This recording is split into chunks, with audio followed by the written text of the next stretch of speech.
You know, Halloween is a very strange holiday. Tonight's show, which I totally wash my hands of, is really scary. So if you have sensitive children, maybe you should tuck them into bed early tonight instead of writing us angry letters tomorrow.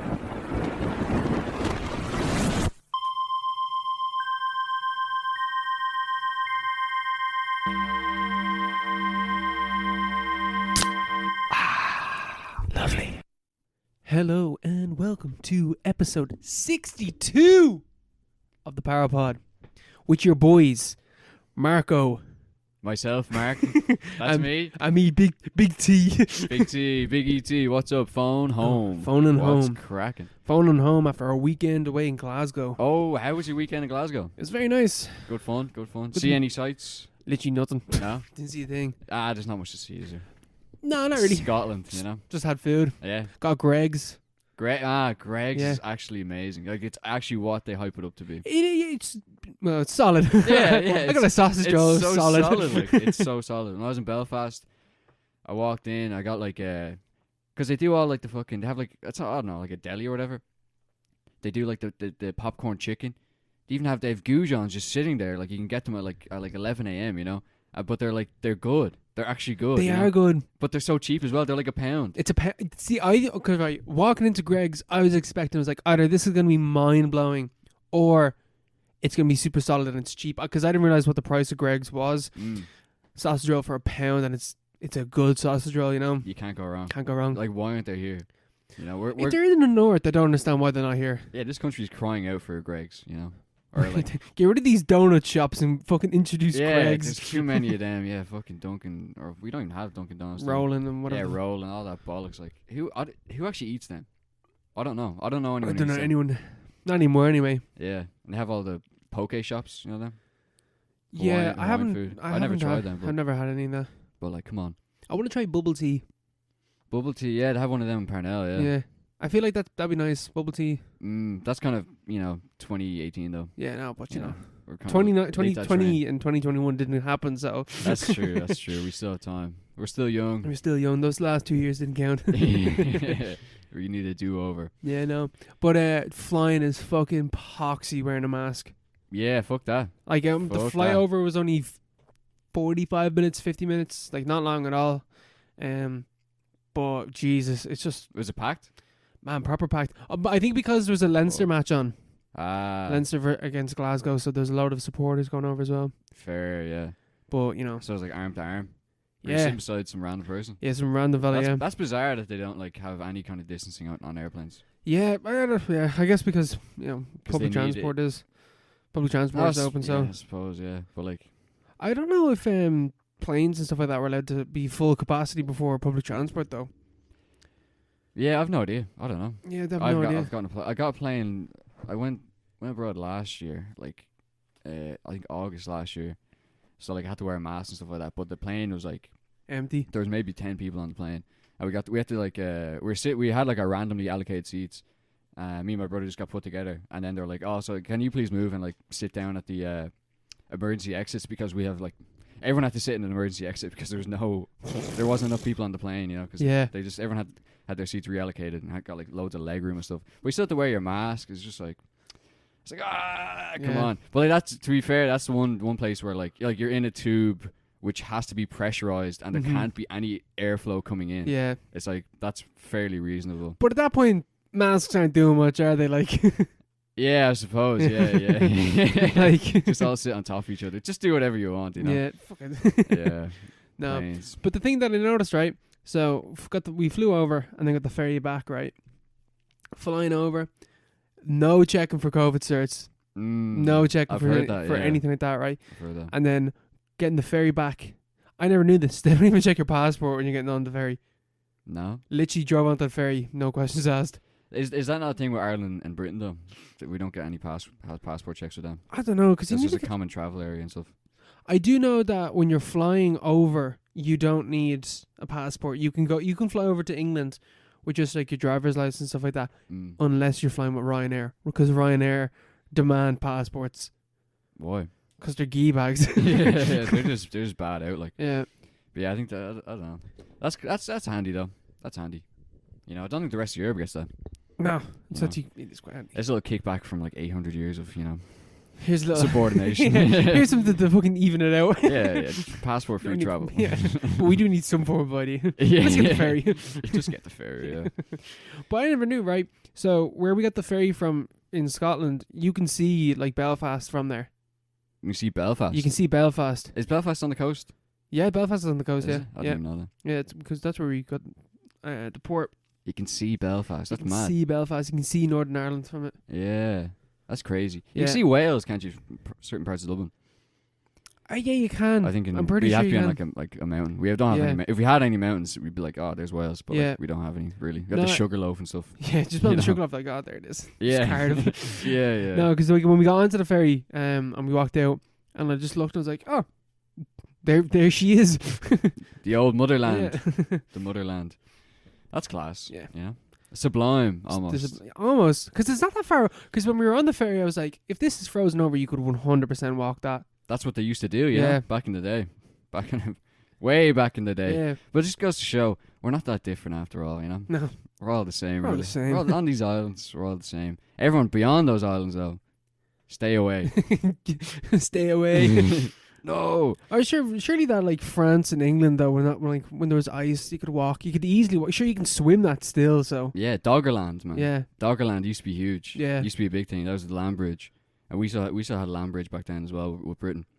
We're all part of Europe and everything changed. You know? then the ice age it melted. The Ice Age happened, yeah, the whole thing. Yeah. I don't think humans even arrived in this island for like I think it was after that. Or something like that. I don't know. We're not good at this, but Yeah, stuff, I but always remember Mr. Walsh in history saying to us that you know the way that they say like we have Celtic and ancestry and stuff like that. We actually didn't. We just traded with the Celts. We're actually more tied. Our genes and stuff like that are more tied to Spain because that's where they would have got the boats up that way. Yeah, that's such like an arbitrary thing though, isn't it? You know? Yeah. Why Spain? That's like might as well come from Morocco or something. Yeah, It's like the same no. distance, you know? No idea. But yeah, I'm pretty sure that is a thing, yeah. I'm pretty sure that's like The Basques. Yeah, There's it's like- some genetic thing that only we and the Basques have. So they just sailed up and just like took control. yeah. We're actually not Celtic, Yeah. but we must have traded with the Celts. Yeah. Well, the Celts are just random people, aren't they? In Europe. I you think know? I don't know if they're like a set. I don't think it's know more anything. more of a culture, isn't it? Yeah, I think it is just more of a culture because I Yeah. actually don't know anything about like Celts or anything like that. yeah, so nor do I, yeah. They just had the Lunala and stuff Yeah. like that. They look pretty cool. They got should cool bring them back. designs, yeah. Yeah, they should bring them back. And their whole like, dolmens and stuff. Yeah. Very cool stuff. We should write in like ohms. Or is that what they called? Yeah, ohms? yeah. We should write in that again. That would take ages. Let's go back to that. Yeah, it was going all. That wasn't even that long ago. They used to write. Yeah. They used to write in Ohm till the 1300s here. Yeah. You know, not that long, or was it? It was like 1,000 years ago. You know, where did the alphabet come from? I don't understand that. I've never understood that. Yeah. I feel like I've heard where the alphabets come before, but I don't know. Like, what made that catch on? Yeah. You know, and like, why are numbers? Why are numbers in Arabic numerals rather than Roman? Why is that? I assume because they're the ones that discovered zero. Maybe, Yeah. Yeah, Makes I don't sense. know. Give it to them. Yeah, well, we have to give them props. Yeah. We have to give them props. Yeah, good lads. Good Anyway, lads, all the same.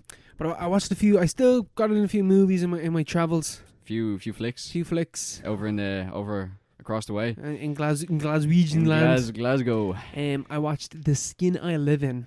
That doesn't sound very pleasant. No, it really wasn't. It was like it is very. It's a psychological horror. Boy howdy, it's fucked up. Really? Really, it's it's not graphic. Okay, I want to give a little content warning. It's not graphic. It's not content graphic. warning. Content warning. There is like a few graphic rape scenes in the film, so and they are essential to the plot. So we're gonna have to delve into that a little bit. So it is graphic. Yeah, it is graphic, yeah. But in terms of like when you hear like the skin I Yeah. live in, you expect like skinnings. Yeah, I thought flaying and stuff like that, like martyrs. Yeah, you don't get that, Mm. thankfully. Thankfully, yeah. I just want to find out the director because the director is Pedro Almodovar. I'm definitely butchering him. I know you're talking about. Yeah. I've He's- just seen his name. I've seen his name. Apparently, he's a big head in like Spain.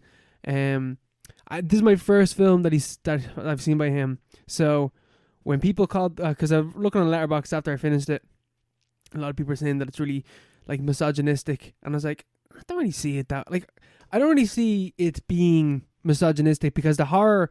Okay, so basically, the plot of the film is a guy is forced to have kidnapped and then forced into having a sex change, and that's the twist in the film, and it comes up halfway through. Very obviously when who we believe to be, and this is this is an aspect of the film that I appreciated, is that so the first half of the film where we see this woman locked away in this room, and she's been like experimented on with her skin and stuff like that, and then it's revealed that no, she is actually a he, and that he was captured and forced to have a sex change. But what I appreciate about the film is that the film is he is still a he because he does not want to have the sex change. Like he is still a man, and the film makes a point of that at towards after the twist is revealed. He is still a man, even though the people that are capturing him refer to him as she and stuff like that, and like they're trying to mold him into being this female. He's not, and that's like the whole. I appreciate that aspect of the film. But I can understand why people would say that like the horrifying aspect is like the worst thing that happened to a guy is that he becomes a woman. Yeah. But I think it's more so the fact that it's against his will. That is pretty horrifying. Yeah, especially when it's against his will, you know. Yeah, exactly. That's the whole point. That's what's horrifying. Yeah. If it was like, consensual, and then that's supposed to be, oh my god, why would he do that? Yeah, I also think that like in saying that that's misogynistic, that is almost transphobic because trans people, a trans woman is always a woman, Yeah. A trans man is always a man. So it's a bit so therefore saying that it's misogynistic is almost transphobic. So it goes on and loose. It's just lots going on there, Some people pick holes, So, I'm not the guy to fucking make a claim on either side of this because I'm a fucking straight cis white dude. But from my aspect of the film, it wasn't really misogynistic. I just saw more It's not the focus, is it? Well, there is a lot of focus on the fact that he doesn't have a dick anymore. Like, there's a major aspect over that, and they do kind of. Well, that's pretty horrifying if you don't want it to happen. Yeah, exactly. That's like a pretty reasonable thing to be horrified by. Pretty horrifying thing to happen to you. You know? So all that aspect of it is like, it's real fucked up. Like, it's really fucked up. There's scenes where like, after the surgery has happened to him, he's just like sitting there, and the surgeon comes in, and he puts all these like different sized like basically dildos in front of him. It's like, you're gonna need to work your way up, or else your vagina is gonna collapse in on itself, and it's gonna be all fucked up. And you're just like, that, oh god, like they're really bare on that as well. It's a bit like. That's one of those. Yeah, it just sounds like one of those films where you just like, there's something. In the brain. Yeah. It's just like, it's just, it sounds pretty hard. It's a horrifying premise. Yeah. It's interesting though. I'm intrigued to watch it because it's on Mubi as well. It's on Mubi, and it's on like Irish Movie as well. Like, you don't have to go far. yeah. All the different layers of VPNs and stuff, yeah. But so, Javier Bardem is the guy that plays the surgeon in the film. King. That is one scary bastard. He is a king. Yeah. I haven't seen him in much though, but he is a king. I've never seen Desperado. Is that film? Desperado, is he in that? I've never seen that, but that's the one with the like really iconic. I don't know what type of film it is. I assume it's an action film or something like that. I've no idea. Him and with his long hair. I'm pretty sure he's in that. With his long hair. I'm pretty sure that's him. I'm pretty sure he's got like long wavy locks in that film. Is that film? No. Oh, it is. I was right. Yeah, it is. Desperado. Yeah, you know that shot? That one there. That's him, isn't it? That's him, I thought that was Antonio Banderas. We had the DVD at home. What did I say? Who did I say? Javier Bardem. Yeah, no, it's Antonio Banderas. Oh, yeah. Wait. This makes sense because I actually seen the ads for this. The poster. Yeah, the poster. Yeah, sorry, scratch that. Isn't Javier Bardem. It's actually Antonio Banderas. They're all the same, aren't they? No. Well, joking, but they're both, vaguely. Well, Antonio Banderas is Spanish. Javier Bardem, is he Spanish as well? I think he's Mexican. Well, they're similar enough. Yeah, Spain, Mexico. It's like you know. Spain, Mexico, Ireland, Britain, it's all kind of. Yeah, you know. Much of a muchness. You know? Yeah, Antonio Banderas is a scary bastard in this film. I was wondering because I was like, I didn't know that he was in Dune. You were saying that beforehand. I was like, he's in Dune. I didn't know that. Yeah. no. You would have worked as well. He's a good actor. Like. Yeah, he is a good actor. Yeah, he is a good actor. Uh-huh.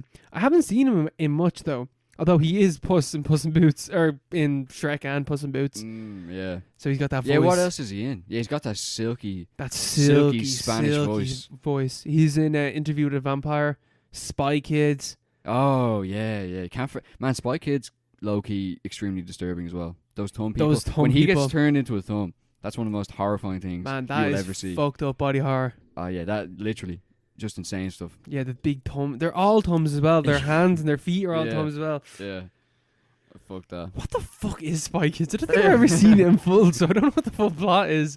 I can't remember. I've no idea. But I used to watch them quite a bit. Like there's 3 of them, I think. There's at least 2 anyway. There's 4. Is there 4? The 4th one has Smellorama in it. Does it? Yeah. I don't really innovating technology in it. Yeah, I remember Shark Boy and Lava Girl had a huge. I remember going and seeing that. I was like, pretty sure that's class. That was one of those 3D films with the blue and red.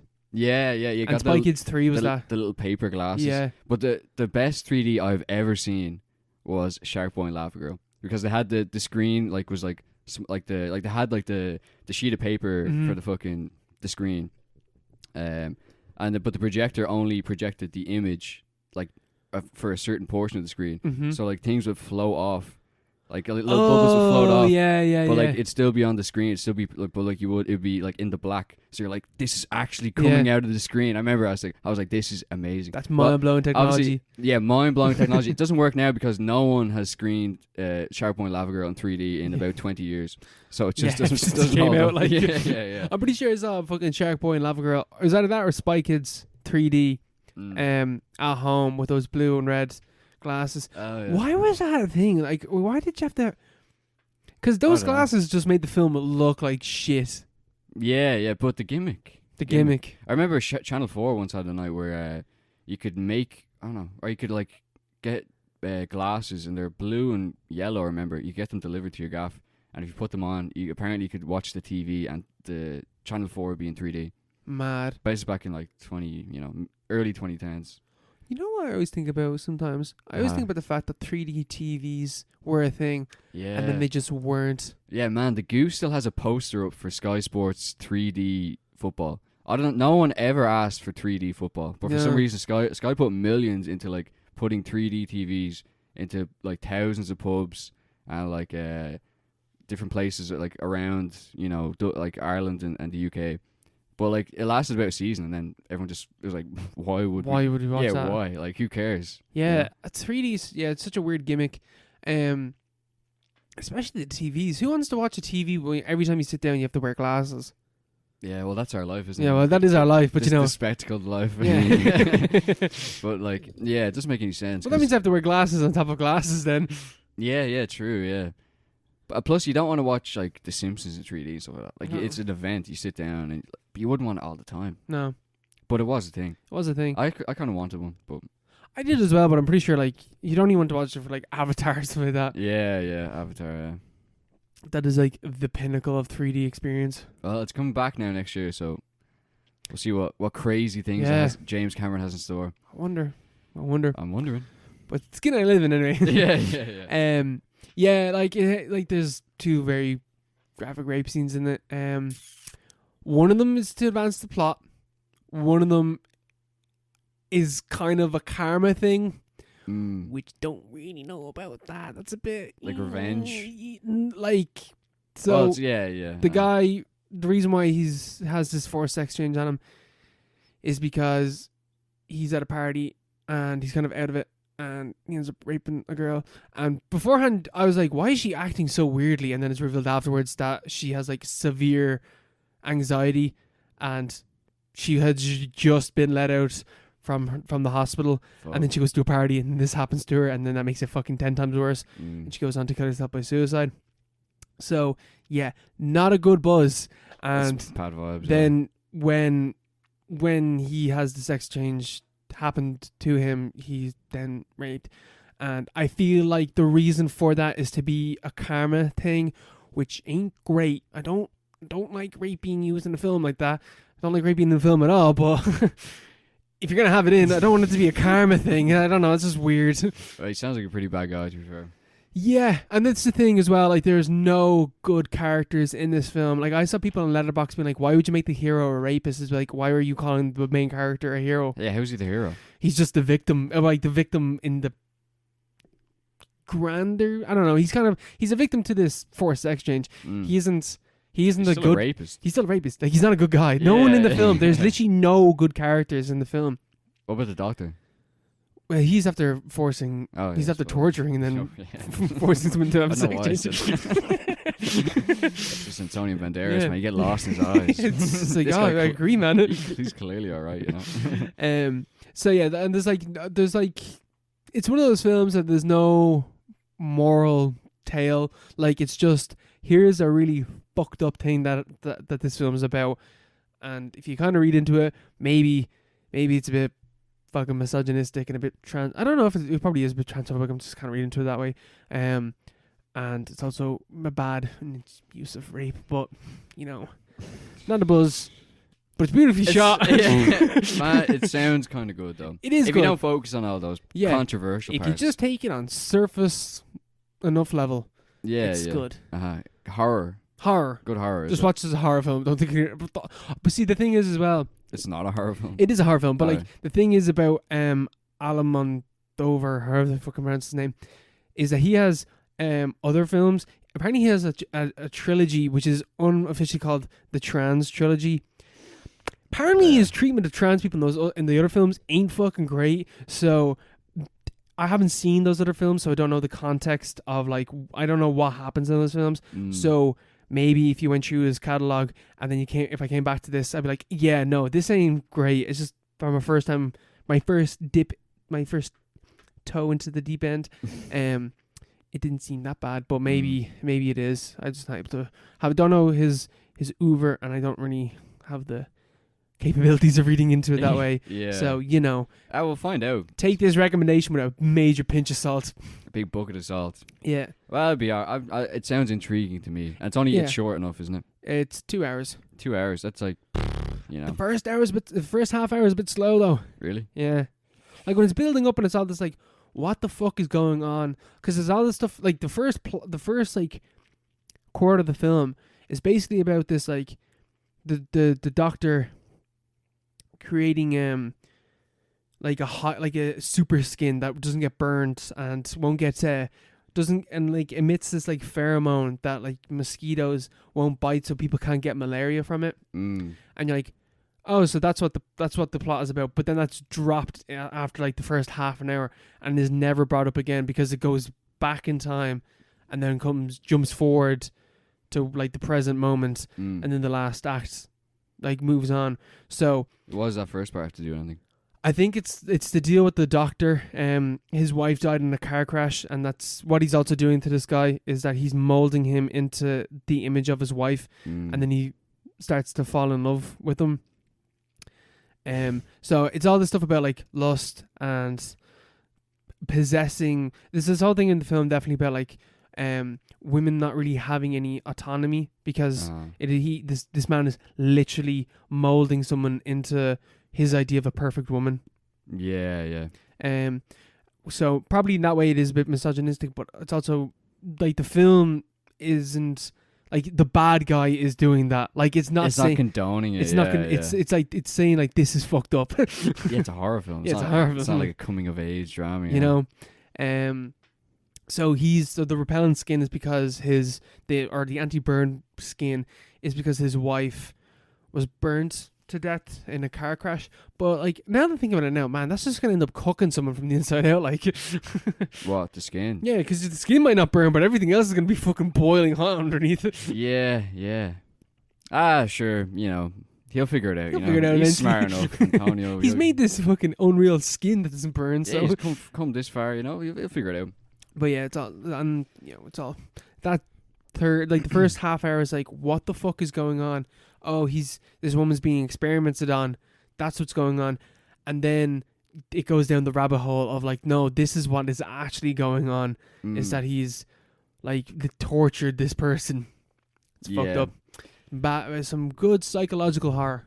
That's what you want. Yeah. If you're into that. Yeah. If you're into that. Yeah, if you're into that. Yeah. Yeah. I watched a similar film, kind of. Not really a similar film, but a horror film that was kind of Another overlooked. psychological horror. Yeah, psychological horror. Overlooked psychological horror. 1989 film called Parents. Very poorly received, as always. Something like 50% on Rotten Tomatoes. People didn't like it. Roger Ebert said it was shite. He said he didn't like it or whatever. Fuck him. Yeah, he doesn't know anything. That's when I was like, I want to watch this film because it's sort of generated a cult following in the meantime. It's the debut film of this guy called Bob Baladan, I think is his name, or Bob Baladan or something like that. But he's the guy. he was in Altered States. He's the best friend of the main character in Altered States. You'd recognize him. Everyone would recognize him if you saw him. He's in loads of things. Like he's literally in, like he does cameos in Wes Anderson films and stuff like that. And it was his directorial debut, and it was poorly received. But it's obviously it's gained this new kind of cult following in recent times. So I decided to watch it. Jesus, this man is in loads. He's in loads of stuff, yeah. And it's pretty good. Like it's about this kid. It's all shot from the perspective of this kid called Michael. And he's like I don't know, he's like 10 or he's like 9 or 10, and he's like moved to a new town. And the whole thing is like sort of set up as like a weird kind of parody of 1950s America. Like you have like the sort of the ideal like white picket fence kind of thing. Yeah. The housewife, mother, like the sort of, the gruff kind of masculine ideal father, who's played by Randy Quaid, the guy from Independence Day, like the crazy guy. He's like, I'm back, and then he gets blown up. But he's the father, he's the dad, and the kids move to this new town, and the kid's like weird, like he's just like, he's clearly something wrong with him. He looks like, ever see Meet the Robinsons? Ever see that film? Yes. The scene where the kid, it's in like a meme, the kid with like the really dark eyes, the Goob. baggy eyes, Goob, yeah. He looks like Goob. Yeah. He is Goob. He's just this like sort of dud kid. Hey, and Goob, want to come over to my house? They all hated me. Yeah.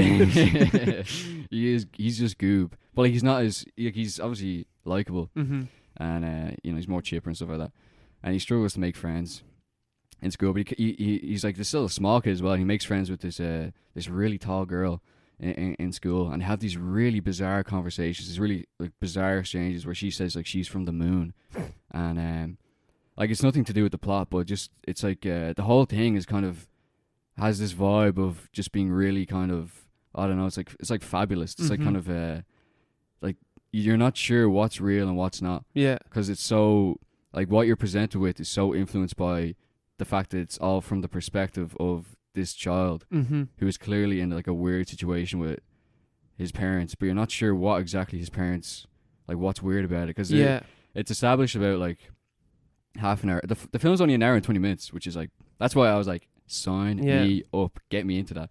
And it's established about half an hour in that he's at one point he's walked in on his parents having sex, and but he's like through his like child mind he's interpreted it as his dad consuming his mother, like like eating her. And so like there's a lot of dream sequences, and he has stuff like dreaming about falling into bed, and then the cover is like sort of fold up, and it turns into a pool of blood, and he's like drowning in a pool of blood. There's a lot of blood, and like different dreams about like his parents consuming like these like huge chunks of meat. And so like there's all this kind of like lead up to the idea that maybe they're cannibals, but at the same time he's like he's clearly an unreliable narrator. He's just a child. Yeah. And there's like a very big kind of emphasis on, relations, like sort of the relations with the parents, like that whole kind of aspect of like the formative years, and like how parents pass their kind of like trauma and like whatever, like their hang-ups onto their kids, and the sort of generational aspect of that. So you're like, is this like a family coming of age kind of thing? Well, like you would have been like that if you saw it like in the cinema or whatever. Yeah. Like, I know it was like, I went into it knowing it's like a black comedy kind of like almost like a body horror kind of thing. And that becomes really apparent at the end of the film. Like you knew what to expect before going into it. Yeah. That's always such a weird thing with like like critiquing a film because it wasn't what you wanted instead of critiquing it for what it is. What do you mean? Like, I always feel like we should go back to Texas Chainsaw 2 and kind of taking it more for what it was. Yeah, maybe. Well, you liked that, didn't you? That was alright. I think it's the third best, but that's not saying much in terms of Texas Chainsaw. Yeah, I didn't like that film at all. Yeah. But yeah, you're right. It wasn't trying to be Texas Chainsaw. Yeah. It was something else entirely. So maybe. Yeah. I will float around to it sometime, you know. When the new one's out. Yeah. You know. Maybe. Eventually. Eventually when that film comes out. Yeah, that has 2 months to come out now. But I always think that like that is always a struggle for when you're going into a film and you're expecting one thing and the film isn't that.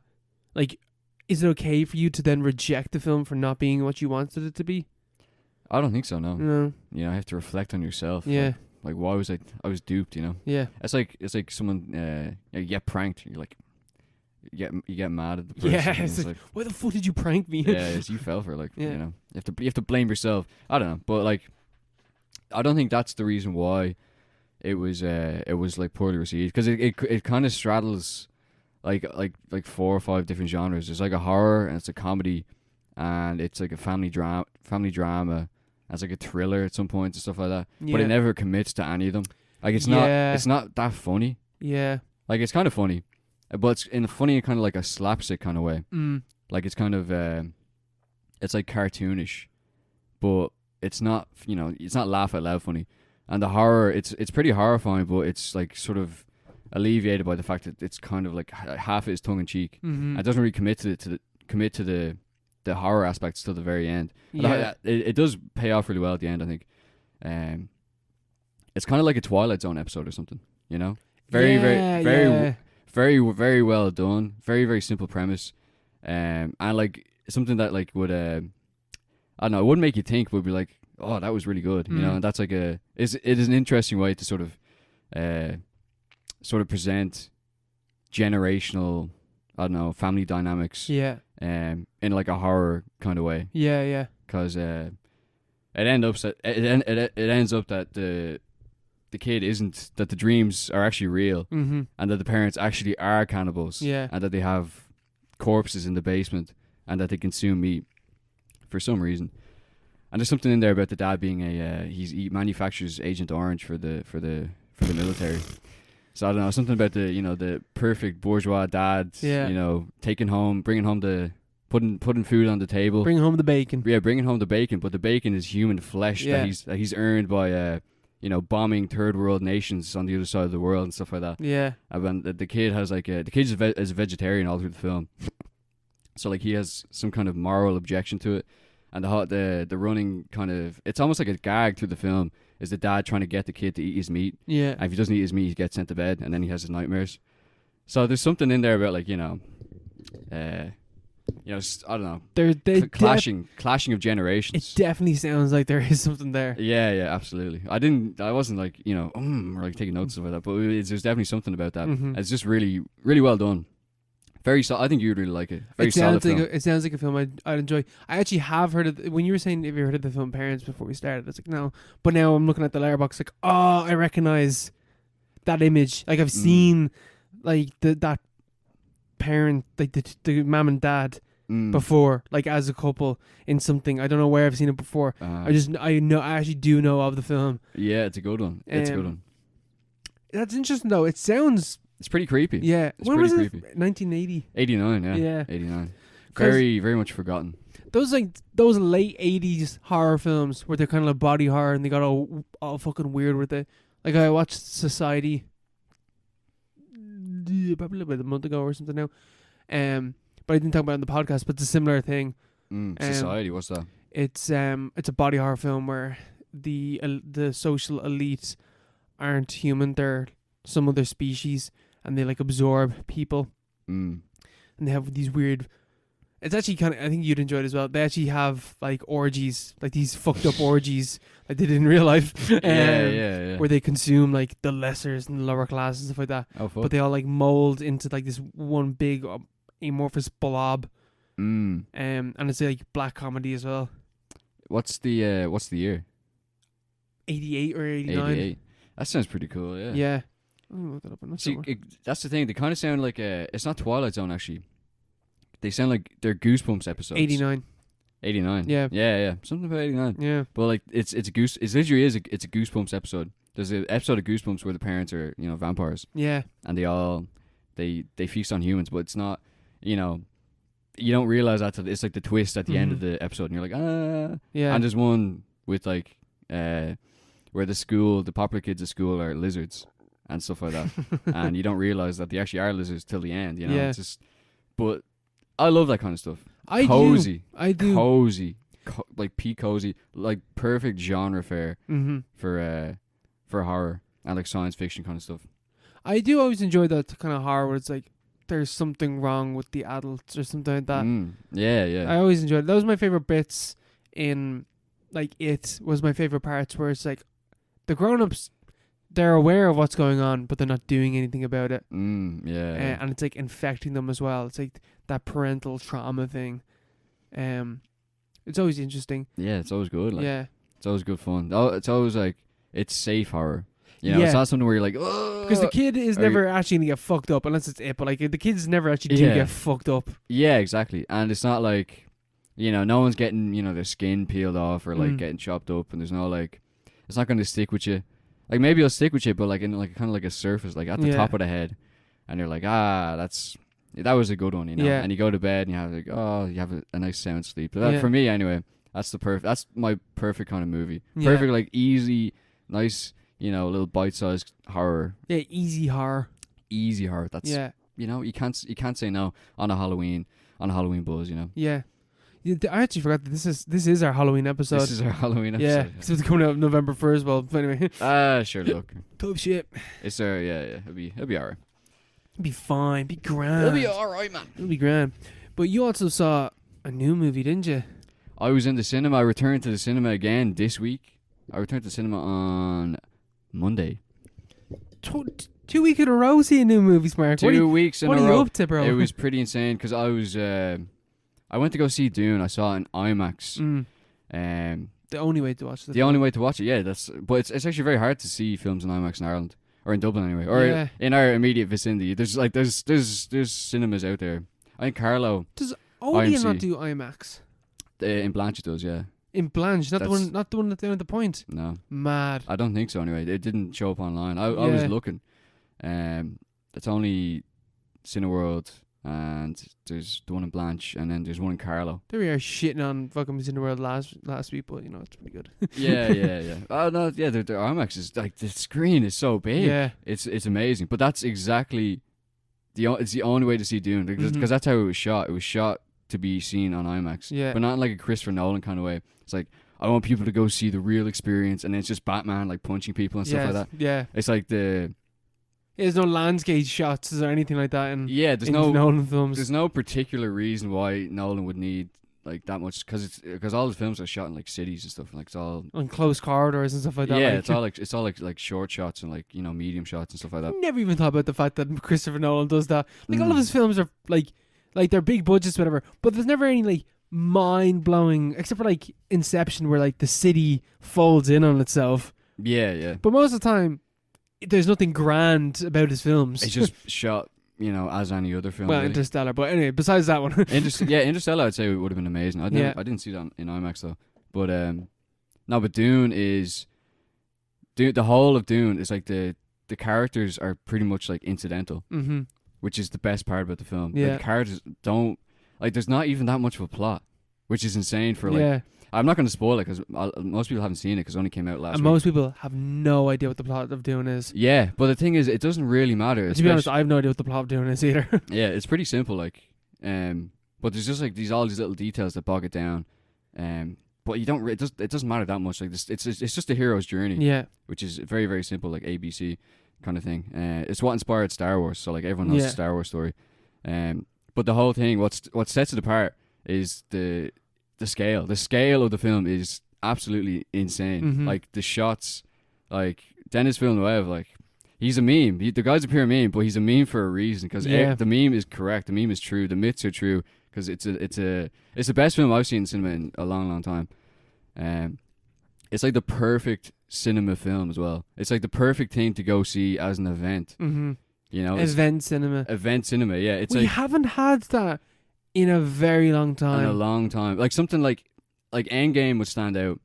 I think I saw Endgame as well in IMAX. Yeah, But Endgame. I Yeah, I don't- forgot about that. Yeah. Or was it Endgame? It was Infinity War or something like that. But like, it's a whole different ball game because it's just there's so much going on. This and, is this is the first film, and it's not the end of a fucking 10-year journey up until this point. yeah. This is Dune. And it uses like, if like the end game stuff like that. It's more like the scale is the story itself. Yeah. Because there's so many characters and it's like all these different arcs, All all these different storylines Yeah. coming together. But like the film itself is like completely unremarkable Yeah. as like a visual spectacle. But Dune is like the opposite. It's like it's a story that most people don't know, but like everyone kind of knows, and the story doesn't matter that much. Everyone's heard about the big worms. Yeah, everyone knows the worms, and everyone knows the hero's journey, and it doesn't really matter. But you have when you combine it with the visual spectacle, like it's because Dune has like a huge history with Jodorowsky and Lynch, Yeah. like two of the greatest filmmakers of like of modern times, trying to make it and like failing. Like Did you ever hear about what Jodorowsky wanted to do? yeah, it was like a 10-hour film with Mick. And it's even more. I think it was like a 20-hour film. Yeah, that's the thing. A 10-hour film or 20-hour film with like Mick Jagger and like Salvador Dali and like Orson Welles was going to play the villain and stuff like Yeah. that. And he had, but all H.E. these, Geiger as well, like Yeah. doing all the art. yeah, all these people were signed on. Like the film was ready to go, Mm-hmm. but there was no way. It's too big of a Yeah, it was budget. too big of a project. Yeah. And so he never made it. And then Lynch tried it, and it was like he tried to fit it into one film. This new one is split into two parts. So Mhm. the film that's out right now, it's 2 hours and 40 minutes, but it only covers the half of the story. Yeah. And it ends very, very suddenly. But at the same time, it's like you don't feel it. I did not feel it at all. Yeah. Like coming into the last sequence, if you had asked me how long had like elapsed since the start of the film, I would have said like an hour 20, an hour 30. That's I mad. was prepared to sit there for another 2-3 hours. Like I Yeah. would have sat and watched a 5-hour film. Well, that will be the next when the next one comes out. That's what you're gonna get a double bill. Yeah, that would. But I will go Yeah. and see that because it's just like.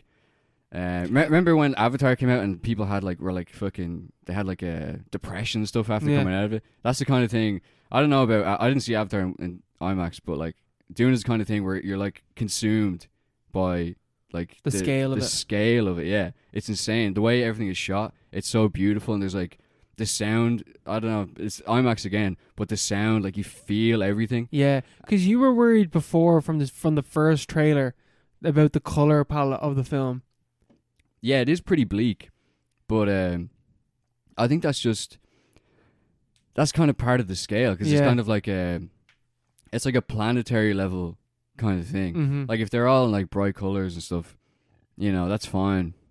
It's almost more realistic. Yeah. It's like because Blade Runner obviously is like Blade Runner 2049 is the last film Villeneuve did, and that's like famous for like neon, everything. really like garish neons and stuff, and that worked for that film. But that film is extremely boring, like, a very, very boring film. And there's like it's so slow, but like that's what he was going for. Dune is like not like that at all. Like there's action sequences, and like there's a real clip to the film. Is the action good in it? Yeah, the action's good. Yeah, there's like that's the thing. There's a real like tactile feel to everything because there's everything's just done very well, and sound design's amazing. Set design's amazing. The graphics are incredible. Yeah. Like you get a real feel. It's something that I haven't seen in a film in like a long time. Like where you get a feel that there is like a planetary scale to it. Mhm. That it's like this is in space. Yeah. This is something that's like, the story has consequences beyond the screen that you're actually looking at. Yeah. Yeah. It's like the ambition is something that like. I don't know. It's just something I haven't seen in a long time, or haven't felt as a cinema that goer. has me excited to see it now. Like it's just hugely ambitious film. It's kind of thing that it's almost like from a different world. Or that's what you want from science fiction, like to be transported or to be shown things from a different world. Yeah. Dune is like something from a different world in the sense that's a film that shouldn't be made in like our timeline. Yeah. It's something that you feel, belongs in like the 60s or like like a more ambitious kind of time period for cinema. Yeah. It's kind of like out of time in that kind of way. Like a 2001 kind of time. Yeah. It's just pure out there. But yeah, the story's actually pretty thin. Like there's based on what I know of the full story of Dune, there's like 2/3 of the book left. that's what they. But I feel like anyone going into this film that knew anything about Dune kind of knew that that's what it was going to be. It was going to be light on plot because it kind of had to be. Because all I've ever heard about Dune is that it is extremely dense. Yeah, like it is. There's so many characters. It is the sci-fi novel. It is the dense, like 800-page, however fucking long it is, monolith of like the greatest sci-fi story ever told, or whatever. Yeah, because it's like, the book itself has this mythological reputation. In science fiction, but it's also like drawing on the hero's journey, but it's also drawing on like religion and stuff like that, like Islam and Christianity, and the whole idea of a Messiah. But it's I don't know, maybe I'm overreacting, but it's the kind of thing where you feel like you feel the mythos behind it. Like there's a mythological aspect to what you're seeing. You feel the grandeur as you're watching it. Yeah. That's cool. It's like the way I know the way in Harry Potter you'd be like, oh, he's the chosen one, stuff like that. It's like it's like fucking 8 films until that happens. Yeah, so you're the chosen one. And it's part of the story, and you just kind of like accept it as it goes along. In Dune, like you have Timothée Chalamet, who's very, very good as Paul. They're all very good. What's his name? Josh Brolin. He's very good. Is he in it as well? Yeah. He's class. He's I really like Josh Brolin. He's like a mercenary. Yeah. He's very good. But yeah, like in this film, like why super is Zendaya in this film? Is Zendaya in this film? Yeah, she's in it for about 10 minutes. Yeah. At the end of the film, she's gonna be big in the next one, I'd say.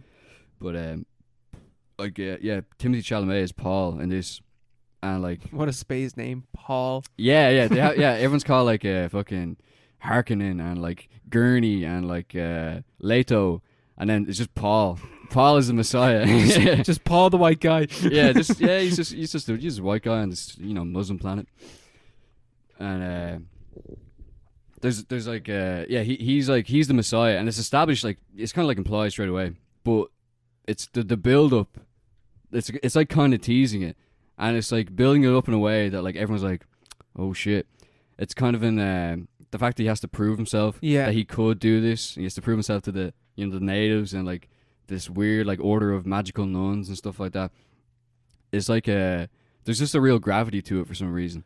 I'm not my favorite type of storytelling, and I don't know what it is when, and it is kind of one of my problems with like a lot of films is that they are predictable. For some reason, one of my favorite storytelling techniques is here is like the chosen one or the one that's gonna be the greatest of all time, but it's gonna take fucking ages for that to happen. Yeah, and we're gonna make you wait for it, and then when it eventually happens, it's gonna be extremely satisfying. Yeah, I feel like that's the reason why I like wrestling so much, because a lot of storytelling in wrestling is that. Yeah. And One Piece is like that. It's like, here is your main character. They will eventually overcome the big odds, but it's gonna take, ages to get to that point. Yeah, that's what this film is. This film's about the fall of the house of of Paul's family house, like the fall of the House Atreides, and the film basically ends at that. But like the implication is what's gonna happen next is the redemption. Yeah, but everyone knows that's what's gonna happen next. It's not a spoiler, you know. But like, it's obvious. But it's the hype behind it. You're like, how is he gonna do that? Yeah, because this is at like a cosmic scale, and it's not just a cosmic scale in like a Star Wars sense where he jumps on a ship and like jets off the next planet and conquers the world. It's like the screen is fucking huge, and it's like there's like the music and like the landscapes. You're like, this is cosmic. You know? That's another thing. The ships are insane. Like there's such a huge like scale and weight to them. Did they use anything from like Geiger's fucking Imagine, like what he thought of the ships and stuff like that at all? I've no idea. Yeah, I don't know. I was just wondering if it looks. Does it look Geiger-esque at all? Not really. Yeah, not really. Probably not then. It just looks kind of like creepy. Yeah, it's kind of spooky vibes. It has a cool kind of ecological message as well, because the whole thing is it's about the planet Arrakis, which the Atreides. What's it called? Arrakis. Iraq. Yeah, that's the whole thing. It's like really, really. I thought you did say Iraq when you first said it. Yeah. This family, the Atreides, are given. It's not very subtle at all. It's not subtle at all. They're given this planet called Arrakis, which has a really precious mineral resource, which is used to control the universe or the Imperium. Yeah. It's called spice, and it's basically worm shit. It's like the giant worms that they have. running around the sand dunes. They shit out spice. And spice is like use control. It's like a psychoactive substance or something like that. Do you see the big worms? Yeah, you see the worms. Are they big? Oh man, the worms. The scale of the worms is great, and because they kind of leave you sort of hanging for a bit. Mm-hmm. There's like sort of you don't see them. Yeah, it's not like Tremors. yeah. But then there's a big reveal, and you're like, fucking hell. But like SpongeBob. yeah, that's what I was thinking when it reared up. I was like, oh fucking hell, you know. Or it's like what was it? Dead Man's Chest, Pirates of the Caribbean. Yeah, the Kraken. The Kraken. Yeah. But yeah, so they have this precious resource, which is, you know, it's Iraq. It's a metaphor for the Middle East and OPEC generally back in the day. And then the spice is oil, obviously.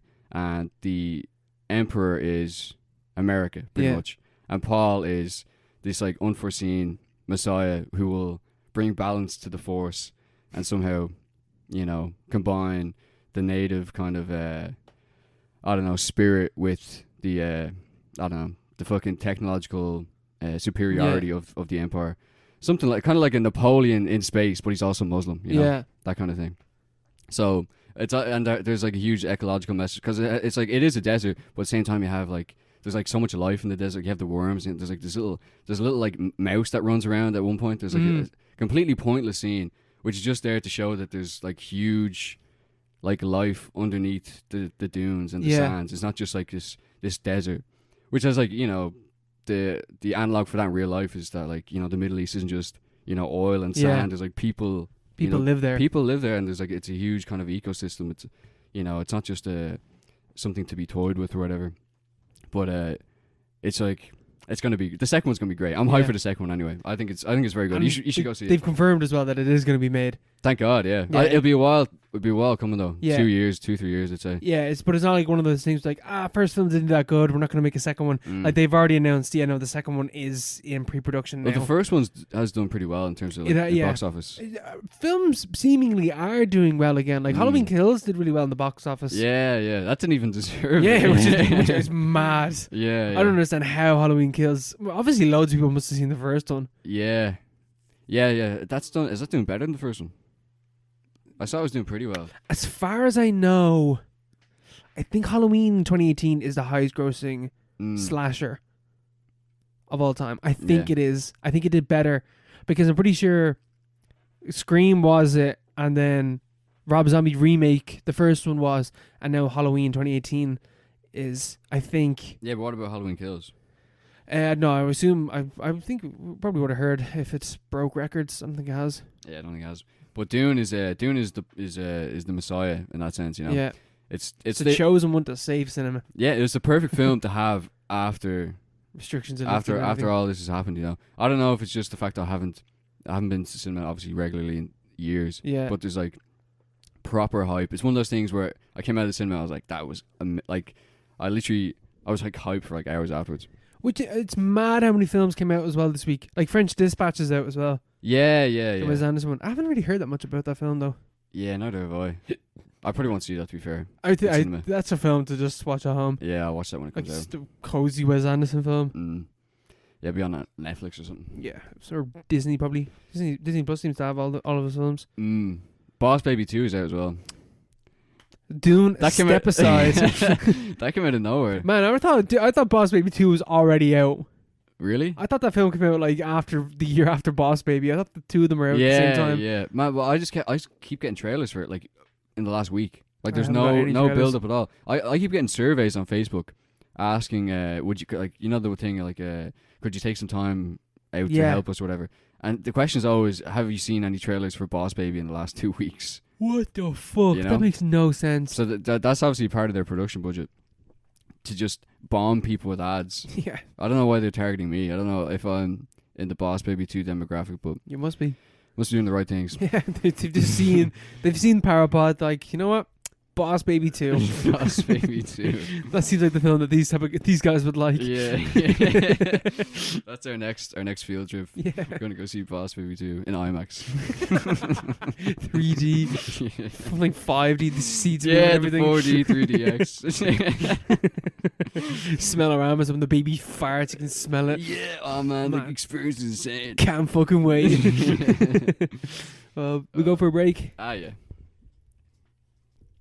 And now, to finish off our Halloween franchise binge with, first off, Halloween H20 or H2O. Just add water. So this is a sequel. This is now ignoring 4, 5, and 6. H20 is a direct sequel to Halloween 2. It follows Laurie 20 years on, hence the name Halloween 20. 20 years on from the events of Halloween 2. She's now working in a college. Yeah, she works in a posh private school in Northern California. Yeah. As she says. And what's Michael up to? Michael's just... It's actually never explained what Michael is doing. Yeah, he's or why he's waited 20 years. Why he's... he's just been chilling. Why has he decided to come back? Why does he show up in a mask and the boiler suit again? You know, none of it is actually explained. Because it's the 7th Halloween franchise at the Halloween film at the time. Yeah. There's your explanation. That's why he's wearing one. Yeah, but like, I don't know. There's just like no setup. Yeah. There's no set. It's the whole film is summed up in the title. Yeah. 20 years later. Yeah, that's it. It's the same. It's the first film, but 20 years later. Yeah. That's it. Yeah. And you have the whole aspect of like, trauma, and he's in a student dorm. That's it. Man, the mask in this one pissed me off. Why? The hair on it. Oh, the afro, yeah. He looks like he looks really strange. Yeah. Oh, and he has eyebrows for some reason. It fucking annoys me watching it. I was like, where does he look so bad? Man, he had to buy a new one. 20 years, like. Why? Okay, right. Why the fuck in Halloween is the mask so like different in every film? Like in fucking Jason doesn't have a different fucking hockey mask when eventually he gets his hockey mask. Like in general, it looks the fucking same. It's a hockey mask. Why the fuck is this William Shatner mask so hard to fucking get right? Yeah. It's like they can't have made that many. Like surely they can find the one that was used in the original, just get like a plaster cast and just make it again, you know? But for some reason, and these aren't like these films have pretty big budgets. This one had a pretty big budget. Yeah. Like, but they spent zero on the mask. Zero. Why would you bother? Why would you bother? You know, like the afro. I think they use different masks. There's one scene where he pure just has an afro. It just looks like he looks like that. You know what's his name, Gene Simmons or whatever. Like the fitness instructor guy. He looks like your man, and he has eyebrows and stuff. Like, no, why would he need why would he need eyebrows? Because he needs to show his angry face when he gets angry. Yeah. It's very rare when he gets angry. You know, you need to know. But yeah, it's the best made film since Halloween 4. Yeah, well, 5 and 6 is... they're wrote off. Yeah. But this one is actually, it's well made. Yeah. It's competently made. It's just a competent film. It's very bland, though. Very, very bland, yeah. Like, there's nothing... There's no stakes There's or nothing anything. to it. Nothing's really explained. Except for little baby Joseph Gordon-Levitt is in this film, though. Yeah, At the start of it. That is weird, which I was not expecting, and he doesn't last long, but... Yeah. He's in it. But he's given like top billing as well. Like, yeah, he's in he's like the third name in like the opening credits. Yeah, but he's dead by then. Yeah, he's already dead. He's dead before the title card comes up. Yeah. It's so bizarre. I remember last week I was talking about how I'd heard that this film took this is one of the first films that looked at Scream and was like, yeah, no, we need to change it up a bit, and you can see it in the opening of the film where instead of the woman coming home and seeing that her house has been broken into, she doesn't walk into the house. She fucking legs and goes get help. They go through the house, see what's up. They're like, nothing's wrong. She goes back into the house then, walks around, hears a noise, and is like, yeah, I'm just going to run again. Instead of, ooh, what's that sound? And stumble into the fucking danger. Yeah. She legs it, goes to house, goes into next door neighbors, but unfortunately Michael Myers is actually there and gets fucking annihilated. Yeah, she gets creamed, yeah. But, yeah, that's about it though. Yeah. There's bits like that where they characters don't act entirely stupid. Yeah. Emphasis on the entirely stupid. Yeah, they're all the kills are good. Yeah. But they're not they're not ridiculous, you know. They make sense, you know. which is better than any of the fifth or sixth ones, you know.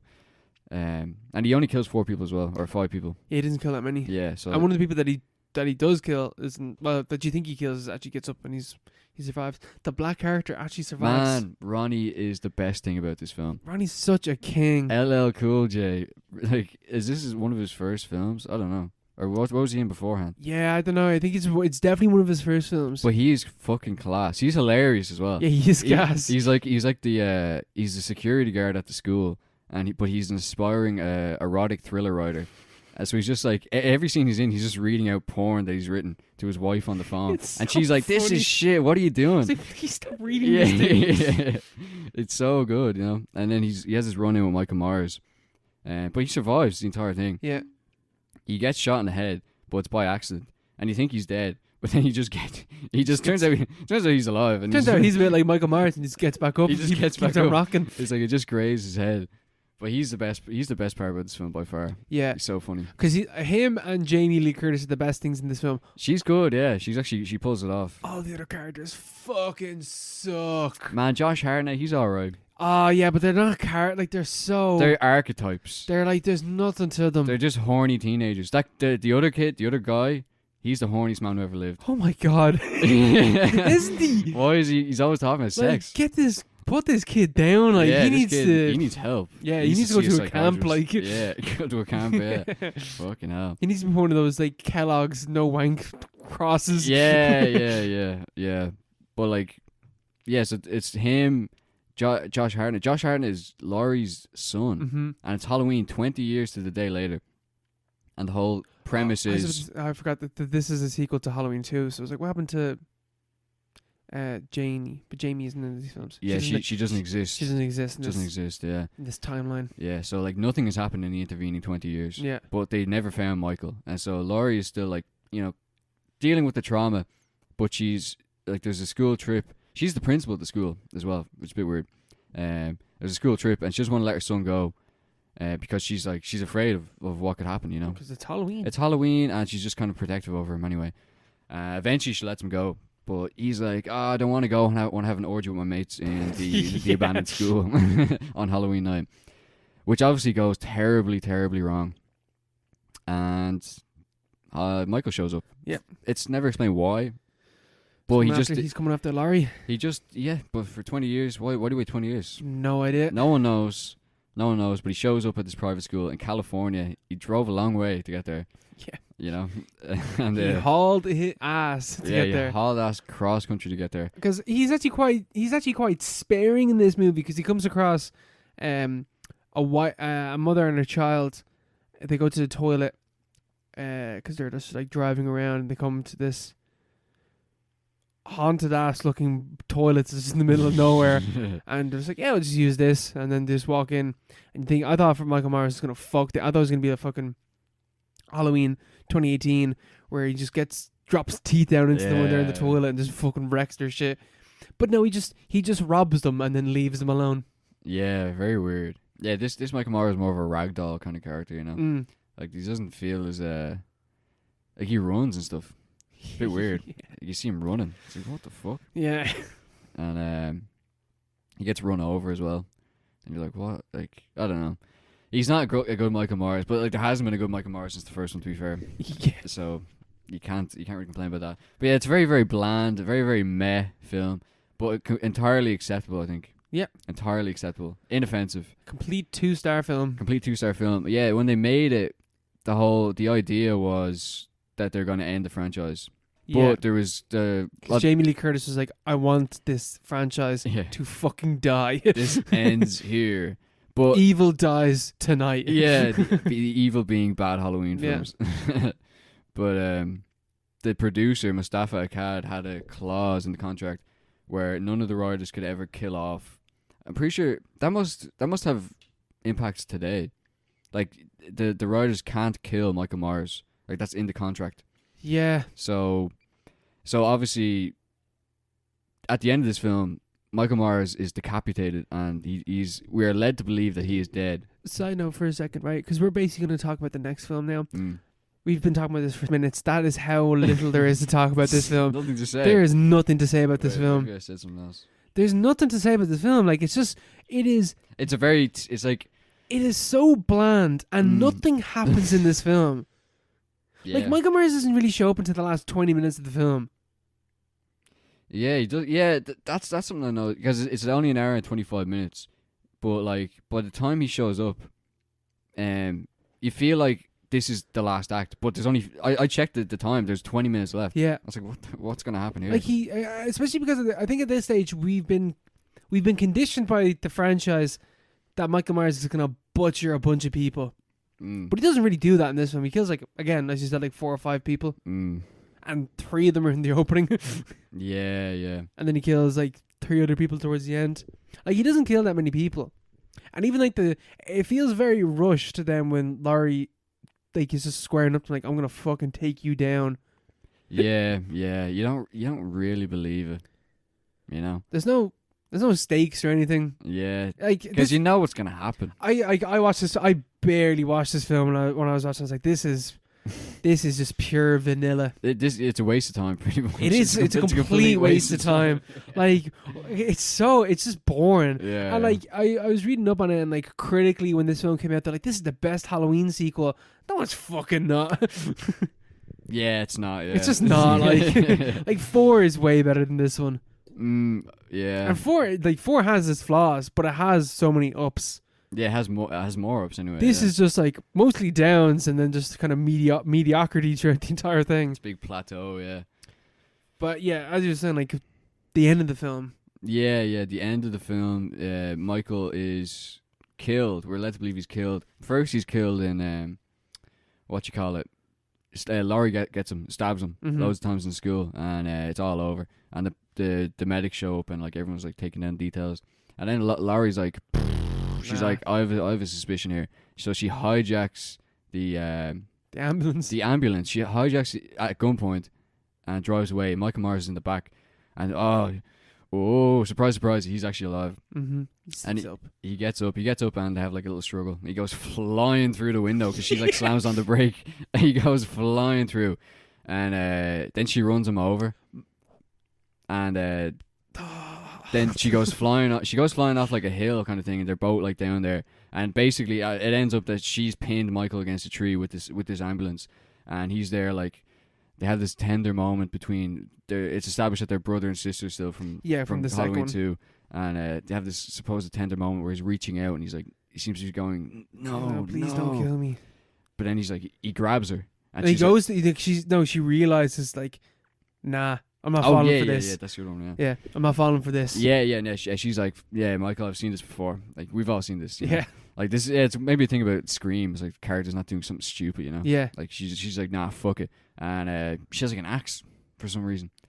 She has an axe and she decapitates him. Yeah, where the fuck did she get that axe from? Was that an ambulance? Yeah. Alright. The ambulances have axes. Maybe they I would. feel like fire trucks would, but not an ambulance. Yeah, well, she had a gun. Why didn't you shoot him in the head? But because, man, you can write out of yeah. Guns don't do shit to Michael. Right, yeah. Ronnie just survived, and Michael, I'm sure, can survive a gunshot. But yeah, she swipes at him with the axe, and his head comes clean off, rolls down a hill, and you're like, that has to be it. That's it. End of the movie. End of movie. But big but, he's not dead. Resurrection then comes around. Yeah, the next film, Halloween 8, Halloween Resurrection, which is also a film which describes everything in the title, but there's so much more beyond that. I hate this film. Yeah, the worst part about this is they planned these 2 films before the first film was shot. So they had this idea, like Jamie Lee Curtis wanted to end the franchise, and that's fine. So Michael's killed off at the end, but they're like, also, we can't kill him off, so we're gonna have to do another sequel. We're gonna retcon the shit out of it. We're gonna retcon the shit out of it. So they planned a retcon before the first one even starts shooting, before Halloween 20 starts shooting, and their plan was the Michael Myers that was killed at the end of Halloween 20 wasn't Michael Myers. He was a paramedic who had somehow become confused with Michael Myers, and the reason he didn't say, I'm not Michael Myers, is because Michael had crushed his larynx. Like, all right, in some convoluted sort of confrontation in the school, which isn't shown at the end of Halloween 20. Nope, it's not at all. One thing that when you're describing the end of Halloween H20, I forgot Michael Myers flies through the fucking windscreen Yeah. and then gets back up. How the fuck is this paramedic? Yeah. Like- it was like a serious, a grievous throat injury. Yeah, his you know? throat has been crushed. Yeah. How the fuck is he then standing up, turning around, and then starting to walk again Yeah. towards the fucking... He just gets up. Oh, and they knew. Like, they knew. Yeah. They knew what they were doing. Why would... No one pulled him up, and they're like, "Is maybe we could do this a different way?" Like, you know? surely, like, you could have had a thing where, like, Laurie and Michael starts, like, reaching over to her, and she just crashes the car on purpose, and then gets out, and then decapitates him. Like, you could have done that. But, like, having now that you now know that, no, it's actually a paramedic, it makes even less sense. It doesn't make any sense. It doesn't at make all, any yeah. sense. It's just like the laziest. It's something that you would imagine there was like 3 or 4 years between them, and they didn't expect to make Halloween Resurrection. Yeah. They're like, we have to figure out some way. But no, they planned it. this terrible retcon in advance of even making the first film, The way which that- is just unthinkable. The way that it's described as well, two characters just tell you. They just Yeah. tell you. Yeah, they're like, Michael Myers. Are they? Because Laurie actually shows up. Jamie Lee Curtis is in Halloween Resurrection as like a fucking deranged mental patient. And the nurses who are looking after her, basically, as they're walking to her room, just tell the audience what has happened. Yeah. And Here's it's why so, Michael actually isn't dead. Yeah, it's so on the nose. And then there's like a whole... Michael just shows up at the hospital again. And then... Very quickly. I didn't realize... very quickly, Did yeah. not realize Laurie dies in this film. Oh yeah, she's dead, is she? She's dead. Yeah, what the fuck? Right. I didn't realise that. 'cause Hand I on just- heart. I didn't actually finish this movie because I hated it so much. It's like, I'm just bored while watching the end of the film. Yeah, So yeah. maybe Laurie shows up in the last 20 minutes of this film. I somehow doubt it. I'm pretty sure Laurie's dead. I don't think she does. Yeah, man, because the thing is, it's basically the first 15 minutes of Halloween Resurrection don't really have any, like, don't have much to do with the rest of the film. Mm-hmm. Because then it's I a don't know haunted why. house kind of film. Yeah, then it's a found footage / haunted house film, which Found footage. which- Jesus which- Christ. really has absolutely nothing to do with Halloween 20. Like, they could have made this completely separately, as like, just forget about the last one. Let's just make this as like a... Like, there's no reason why they had to have that first 15 minutes, like, to justify why he's still alive. It's like, it's a movie. It's like, just, he came back. you Yeah. know? But yeah, then it goes into this weird thing where it's about a reality TV series hosted by Tyra Banks. Yeah. And So, can we talk about how Laurie dies? Because, oh, yeah. like, Laurie is Halloween. Like, she is... It's so stupid. The way that they kill her off, like the way that they kill Jamie off in the sixth film pissed me off. This is fucking way worse. This is your central, your central character Iconic character, yeah. for the first film, second film, and then the one beforehand, H20. Bad enough that you like wrote her off as a dead person in like the fourth film. Whatever, doesn't matter. I actually can excuse that film for doing that because It was all three of those films. yeah, like they just don't care. Like they're just doing something completely different, so that's fine. This film, Laurie is in a fucking hospital, and Michael Myers just shows up. He just shows up again. No rhyme, no reason. He's just here to kill her, and he walks through and he kills two people. And then he gets to her room, but she's expecting him, and she's laid a trap for him somehow. Yeah, how is she expecting him? It's not even... Is it Halloween? It's just a random night, isn't it? And it's like a few years later. Is it Halloween? Maybe it is Halloween. Is it? Surely it's Halloween. Yeah. but I'm going to like- assume it's Halloween. I don't think it tells you, but I'm pretty sure it's Halloween. Yeah, maybe.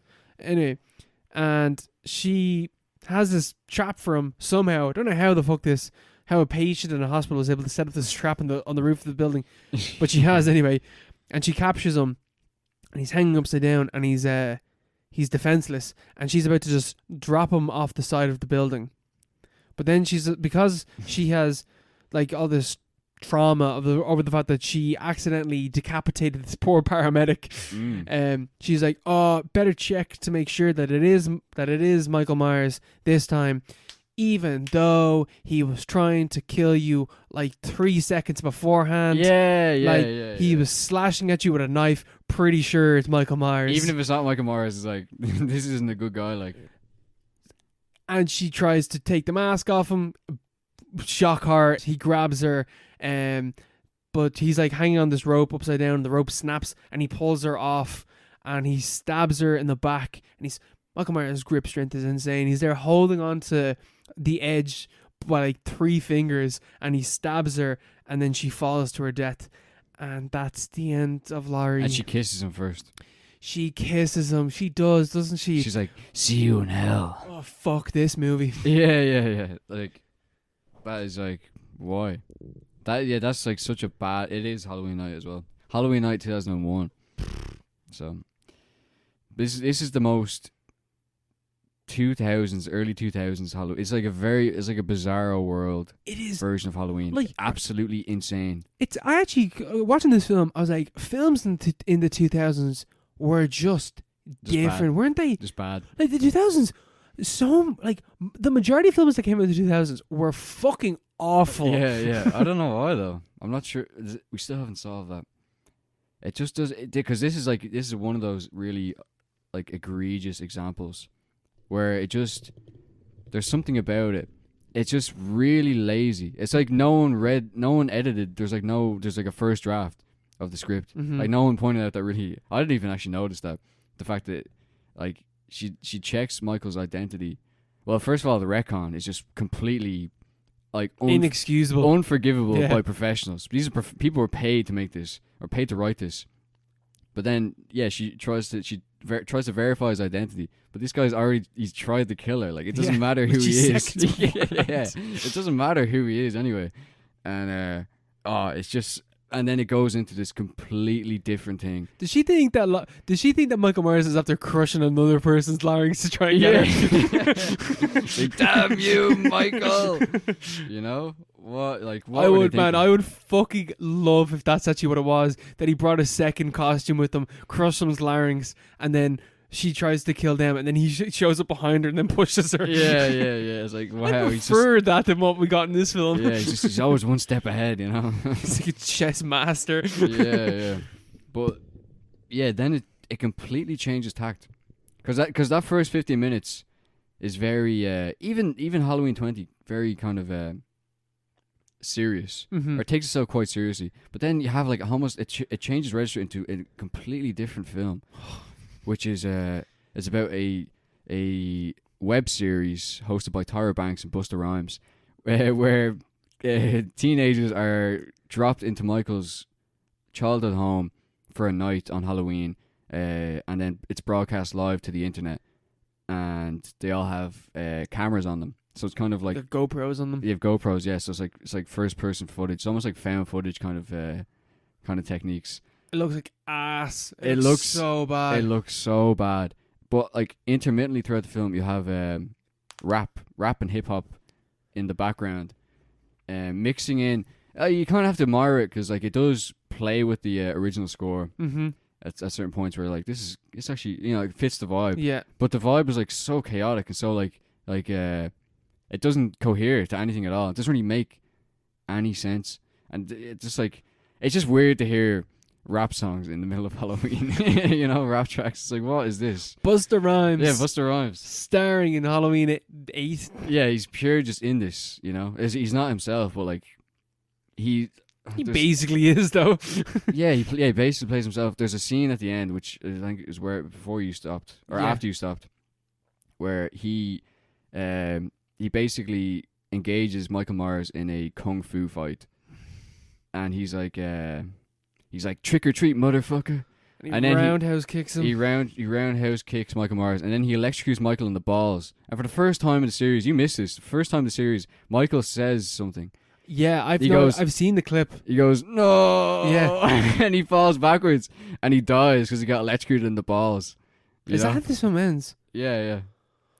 Oh, Jesus fucking Christ! Oh man, I'm gonna watch it after we finish here. But he literally, I couldn't believe it. He's like, no, it's like, it's not even like, I thought I'd misheard it, but it's like in the subtitles as well. It's like but like it's like a Darth Vader kind of like, no, he's been electrocuted in the balls. So okay, right, because Halloween 8 is the last before the film got rebooted basically twice.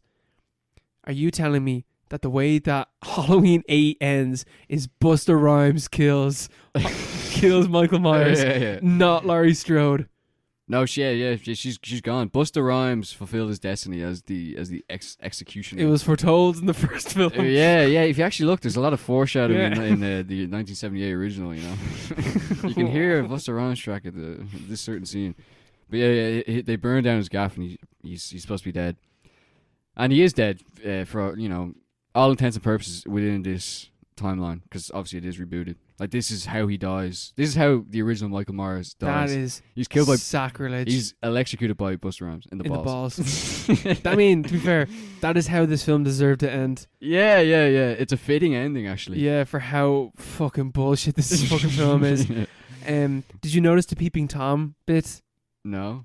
Michael Myers picks up a camera and takes off the bit of the leg and carries it towards someone, and it's shot from the camera, and he impales someone with the camera.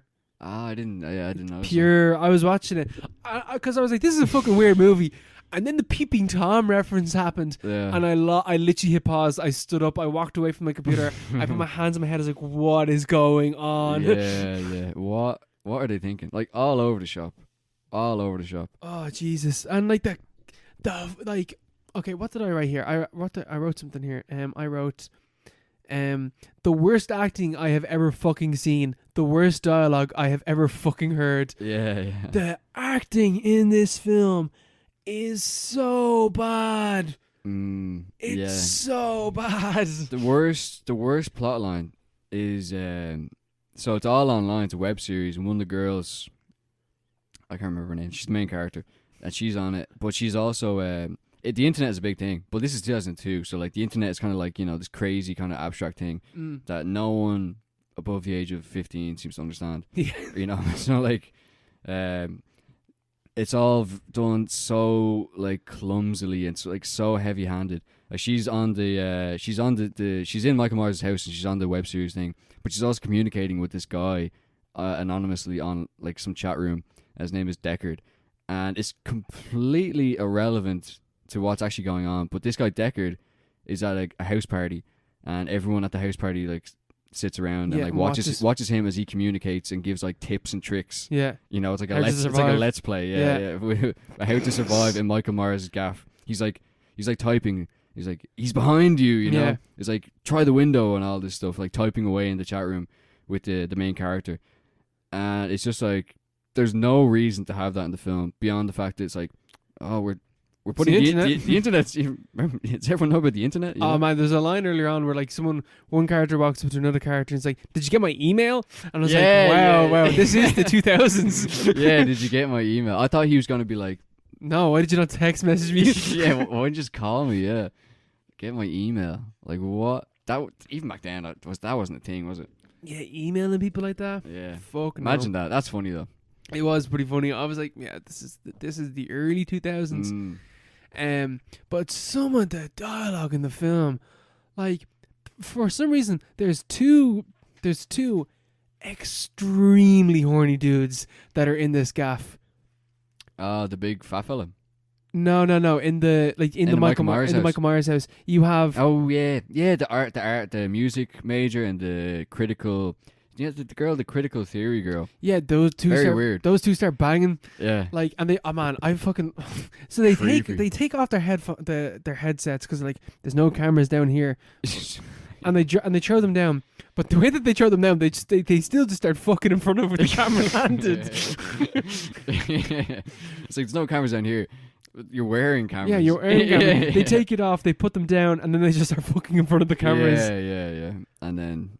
Yeah, but the house is like rigged with like different props. Yeah, and there's a fake Michael Myers running around because Busta Rhymes has orchestrated it in a way to maximize drama. Yeah, he's like, it's this is reality, but like he's like, America doesn't want reality. America wants entertainment, sensationalism. So I spiced it up a bit. There's things in the house because it's very obviously because when I was watching it up until the point where I realized that it was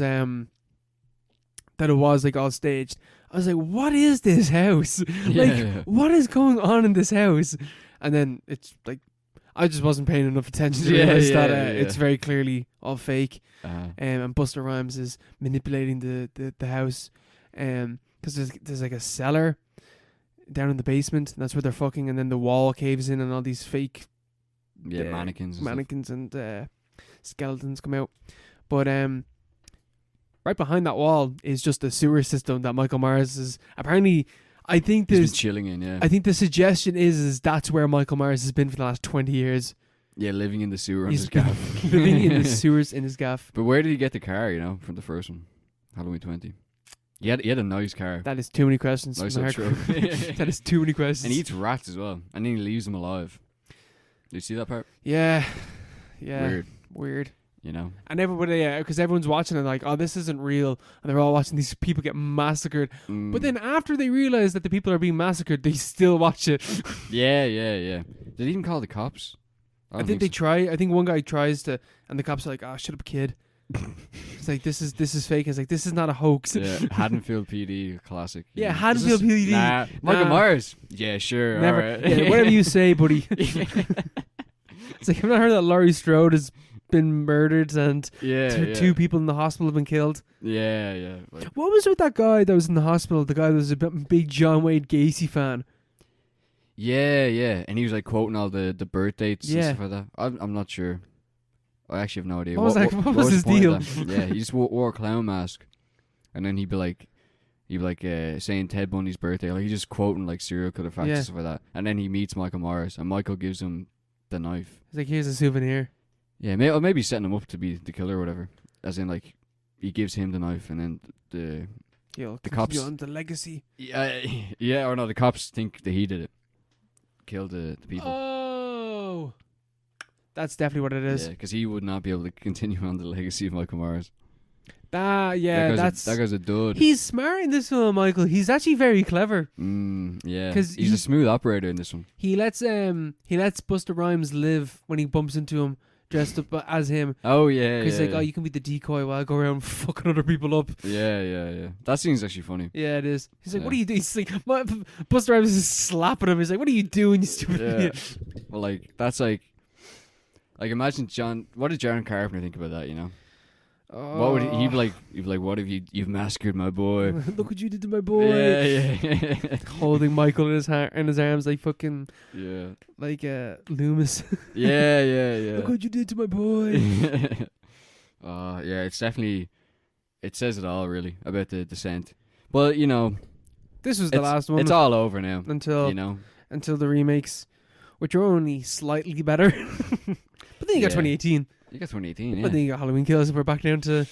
Yeah, the hills and valleys, you know. The hills and valleys. I was looking, right, because I was like, which is better? Like, which is better?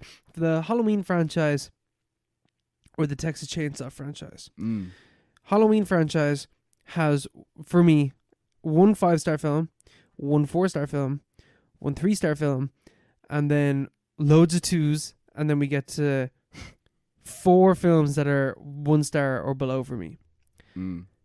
Texas Chainsaw Massacre has 1 5-star film. They're all 2s except for the Halloween 3D and the 3rd Texas Chainsaw film.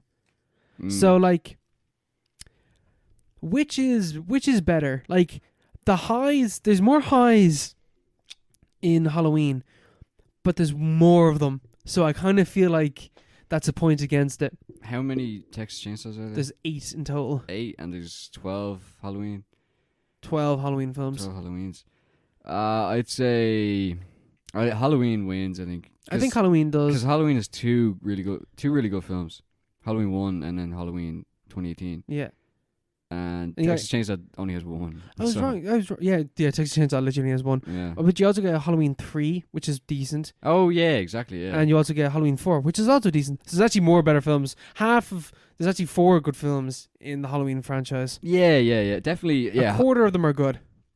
Yeah. Halloween 4 is alright. But yeah, Halloween 3 definitely. That's better than any Texas Chainsaw sequel. Yeah. Like by far. Yeah, by a mile. By a mile, you know. But even Halloween 4 is better than any Texas Chainsaw. Yeah, it's pretty good, like, you know. But these ones are just like, what were they thinking? Yeah. What were they thinking? I absolutely hated this film, Resurrection. I think it was that bad, you know. Oh man, I was just watching it. I compared to 5 and 6. It's well made. Worse than 6. At least it makes sense. But that's the thing. I was like, okay, Halloween 6 is really bad because it's like incomprehensible because of like editing, and like it's not the film that they wanted to make. this is the film that they wanted to make. Like, this isn't taken out of their hands and like re-edited. This is the film that they wanted to make, and this is what we got. And for that reason, I also don't mind the cult stuff. I've come around on the idea of like the Halloween cult stuff and be like, you know what?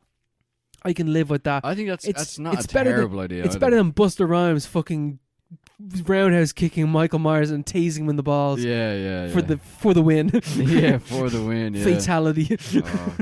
Yeah. See, there's no. Maybe this is kind of like a kamikaze mission, you know? They're like, we need a fresh start. Let's make the worst film possible. Yeah. Like, and they're like, what? They're in the writer's room. They're like, what are your ideas?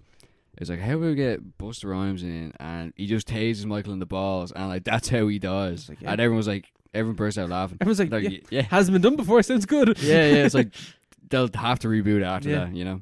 They'll have to make a good one after that. Because like, even, because I was thinking, for me, this is the worst Halloween film. But it's so bad that you could potentially watch it and like find, because it is funny. Like, it's so ridiculous that it's funny, and I did find it funny. But it also equally like frustrated me that this is what happened to a horror icon, one of the Mount Rushmores of horror that we said last week, and this is what happened to him. No, none of them. I can like no Texas Chainsaw film got this bad. Nah. Well. No. I don't think so. I can't remember anyway. But is it bad in a kind of like Texas Chainsaw 4 way? No, because at least that film's like interesting. Is it? Like, yeah, because you can do like, because it's like an anti-movie. Yeah, I suppose. This is just a bad 2000s movie. It's just a bad movie. There's Matthew McConaughey in that one as well, and Renee Zellweger. Yeah, this one doesn't have anyone. Except for Busta Rhymes and Tyra Banks. Tyra Banks. She's barely in it as well. She's barely in it. Yeah. Yeah, well, definitely the trade-off is not worth it anyway. No, it's not. Yeah, fuck it. Well, I was happy to do all them. I think it was well worth it. Well, it was. They were better than I expected. Yeah, they actually were. On the whole, way better than I was expecting to be. I was expecting pure garbage from the word go, but I was it was expecting actually okay. misery from the fourth one on. Yeah. But, you know, they did all right. They did all right. They did much better than I expected. Much better. Was it as good, though, as our news section? Doubt it. Yeah, like not much going on, but I wanted to talk about. Did you see this image, the Spiderman image that was released with Dr. Octopus? Yeah, in the background. Yeah, it looks really bad. They 100% released that for people to make memes out of it, didn't they? Did they? I feel like they did. Are the memes better? Is it big? No, it's not. But I feel like they released this image with the intent of, because it's a perfect meme format. You have something in the background. You have like Spider-Man running and he looks kind of funny. You could definitely just impose names onto certain areas and you got yourself a meme. Yeah, it's like my mental health, my college deadlines. Yeah, like literally that. Like, I guarantee, like, I feel like Marvel did that on purpose. Man, I say they spend millions, tens of millions of dollars a year on that kind of like guerrilla marketing. Yeah, guerrilla marketing. Like, do you ever go on Instagram, like, click on a few Marvel memes, and obviously after a while your algorithm will change and you get shown more of them. And you get the fan accounts, and these fan accounts, these people have no lives. These people are complete. They're bots, 100%. Yeah, a lot of them are bots, but like they get like so many likes from just random people. People just like, you know, oh, that's like, I know that character. But like the content is just absolutely dog shit. But it's all like so inoffensive that, you know, you're thinking. Well, I'm thinking anyway. This is some kind of like, Disney's known for that stuff. Yeah, very well known. Like, you know, remember that time? Or do you ever see that video of Tom Holland where he's doing the unboxing and he accidentally shows the poster for Endgame and he's like, what? But millions of people reposted that thinking it actually it wasn't set up. Like, that was clearly, he did it twice. And they're like, oh, he's so silly. Like, it's all manufactured. Like, all of that is manufactured consent. It's all of that is pure. All of that is acting. Like, the guy's an actor. Like, that's probably in his contract as part of the marketing, the promotion for the film. And they have hundreds of millions of dollars at their disposal every year for all these films. Yeah. So like, there's definitely, I think, yeah, you're probably right. That's probably some kind of psyop, you know, for the It's for fucking the grim, cyber isn't it? masses. It's disgusting, you know. It's disgusting. But the fact that people fall for them, you know. Yeah. But suppose like they're just it's not their fault, you know, because you're expecting to be spoken to on like an equal level. No, but you're spoken down to. Yeah. With like some of the things they come out with, like Poking you with sticks, being like, do the meme. Make it a meme. yeah, like user generated content. That's Yeah. that's the huge thing, because they can get the prod user, the Yeah. producer, and the user at the same time. Disney can get fans, people who are passionate about, you know, the movies or like the superheroes or the comic books, get the fans to promote the movie, Yeah. like for no compensation. Yeah. And so like that's all they need to do is start the fire. Yeah. And so they put all the money into starting that fire, and then the rest sort of takes care of itself. Yeah. It does it for themselves. Yeah. Because like, we could spend millions and millions on running Boss Baby 2 ads, Yeah. or we can release one shitty image that is like perfect meme, like perfectly set up for people to make into a meme, and maybe it'll take off, and maybe it'll become the next big meme. Yeah. Like you were saying before, the Minions thing was like an op as well. I see. I think you said that. I'm pretty sure. Yeah, could it have been. definitely That was. definitely took on a life of its own. Like there's different genres of mini memes, Yeah. but there's definitely an aspect of that was I'd say coordinated by the studio. Yeah. And then you have really obvious examples. Like remember when Bird Box, that really meh Netflix film came out. Yeah.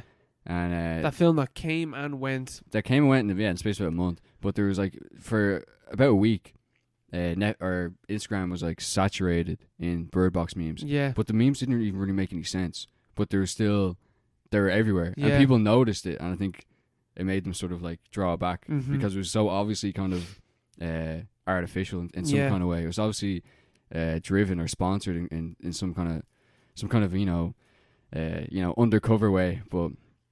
Because people hate when that happens. Like they feel like, because you Yeah. feel like you're getting duped. Yeah, because I saw that image. Someone put it into the little film chat, and put it in, and it's like they're like, "Oh, I can't believe Marvel released this image," and I just responded being like, "That's meme fodder. Like that is purely set up to be made into a meme." And like as soon as I said that, they're like, "Yeah, you're like, yeah." Like once you Yeah. see the image and you think of it like that, it's so obvious that that's what it's for. Yeah. And it's just kind of, it's annoying because memes are only good when they're organic. Yeah, definitely, yeah. You know, like fucking Joey Tribbiani sitting there looking like an Irish dad. Yeah, Great- that was a great one. Great meme because he didn't intentionally do that. And there clearly wasn't, there's no, the Friends marketing department, or Comedy Central marketing department, there's no department for Yeah. the Irish territory specifically Yeah, who know about that kind of thing. Like, oh, he looks like an Irish dad, we'll put that out there, Like, that's organic, like that's something that people came up with. yeah, Pure creativity. yeah, Whereas the opposite end is just it's an ad for the film that is basically made using unpaid labor that you've extorted out of innocent people Yeah. who've basically been tricked into doing your work, which is just bad out. yeah. It's just pure bad out. It's just bad out. Yeah. No, I'd say you're pretty right. Yeah, because I saw the thing, and all I thought was like, Dr. Octopus looks really bad now. Like The it CG looks looks worse. fucking awful in It it. somehow looks worse than Spider-Man 2. But Spider-Man 2 didn't even have... Like, Spider-Man 2 looks bad. Like, the Yeah. arms look bad these days. But the image, I was just like, that looks rubbish. Yeah, it looks awful. But maybe that's what they want. Yeah, So they're like, like 20 articles about, is Dr. Octopus, why is CGI bad these days? And all Yeah, that stuff. it's And like- get more clicks, more awareness. and it's stuff. like artificially bad. It's like they purposely released this, and it's clearly not ready. But it's like not ready in that kind of glitchy way that like maybe people make memes out of it because yeah. it's funny bad, isn't it? And then when it comes out, like it just looks fine, It and just looks completely and bad. you like no skin off your teeth. You're laughing, Yeah, laughing all the way to the bank. like it's not like that Sonic trailer, the first one. yeah. Do you think that was an op? No, I don't think so because That they would actually be- did have that to would do. be genius though. They actually did have to do reshoots for that. Oh, did they? Yeah, they had to they had to push back the. Did they push back? They didn't push back the date. Maybe they did.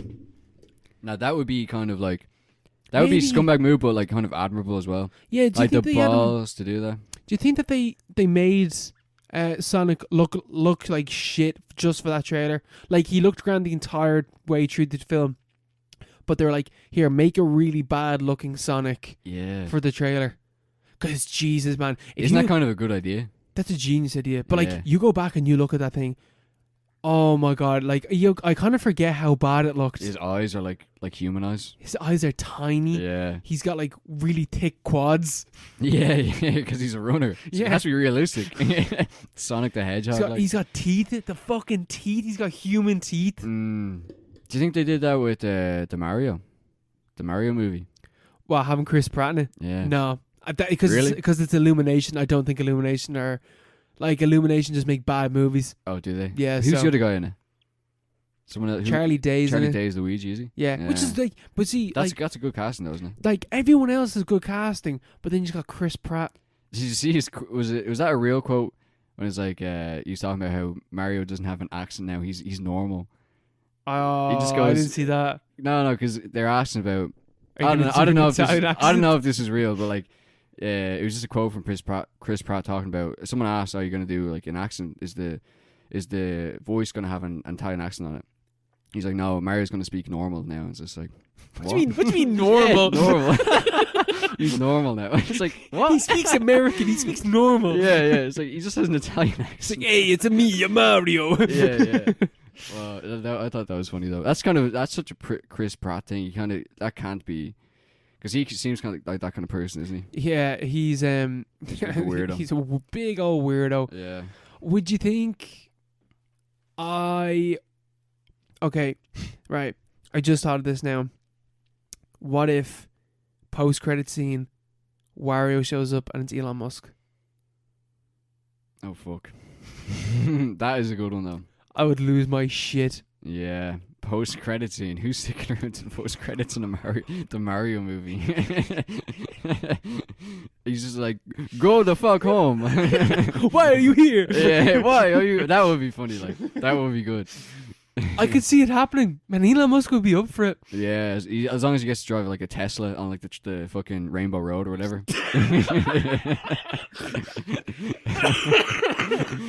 He's like, "Away," you know. Oh my god, that is 100% gonna happen. Yeah.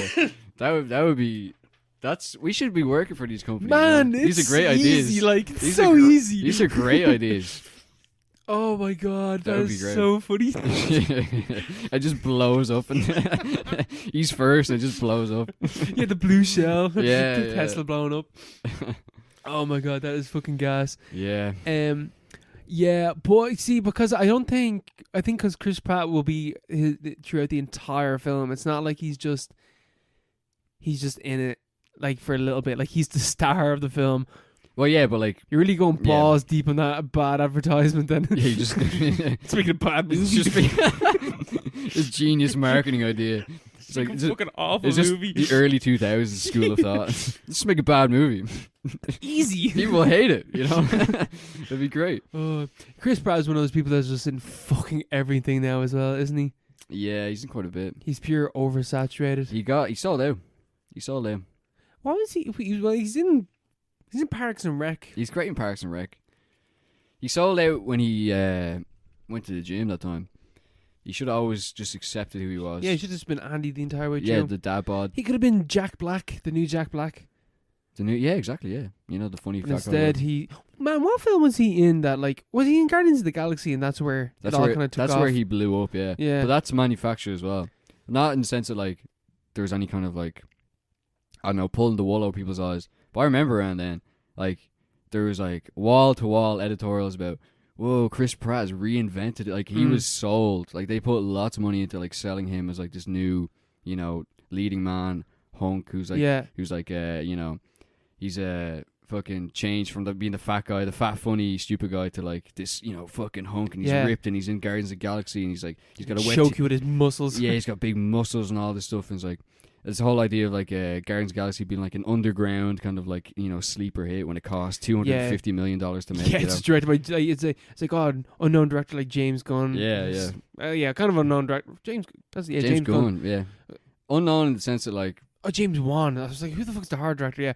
Yeah, James Gunn, kind of unknown, but also He would be known by anyone who like Yeah. has watched comedy films or Yeah. like knows comedy directors or whatever, even back then.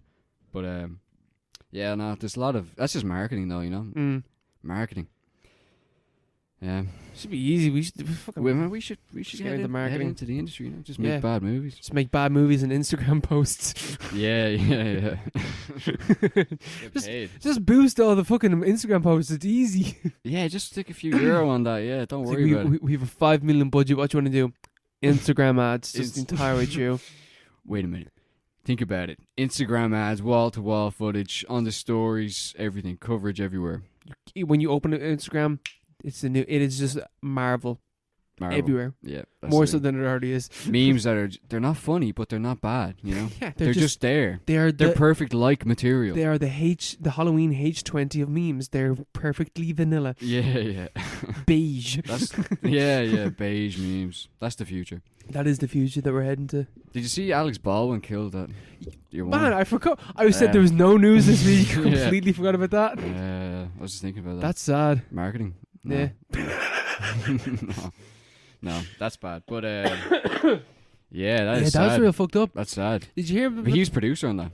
He's going to be legally liable for that. Because did you know that crew were already walking off the set beforehand, saying that it was unsafe working environment. Yeah, the conditions. I'd read something about that. Yeah, and then someone gets killed.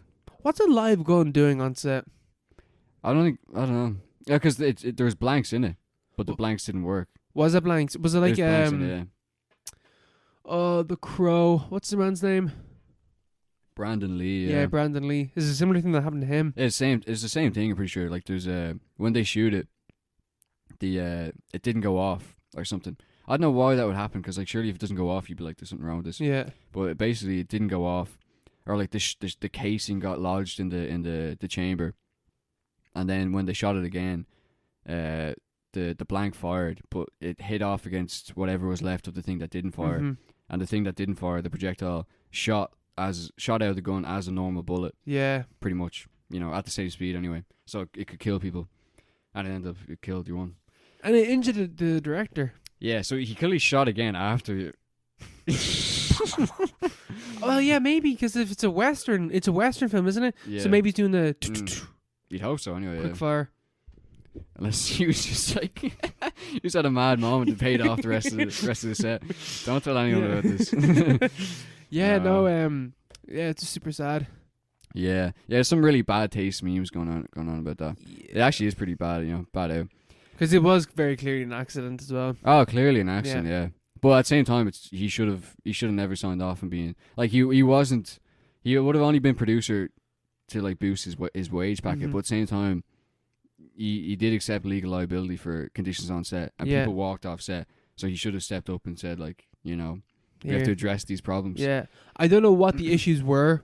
I don't know, Yeah, but I've just heard that it was unsafe. People were complaining, saying that it was unsafe.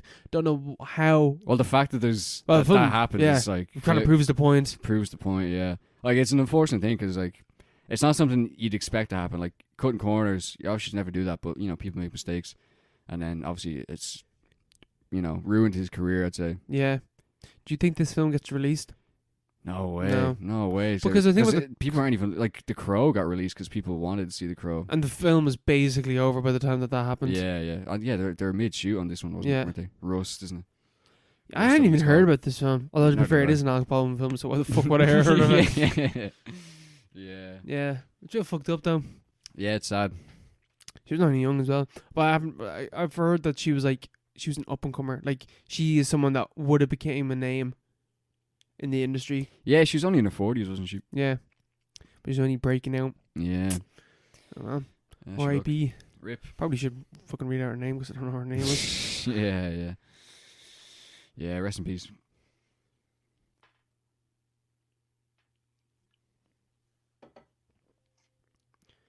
Just butchered Alex Baldwin's fucking name. Oh my god, what was her name? Yeah, I wonder if he'll be back. Candace Owens. Is that her name? Is that her name? That wasn't her name. That's not her name. Who's Candace Owens? No idea. Is she one from Phineas and Ferb?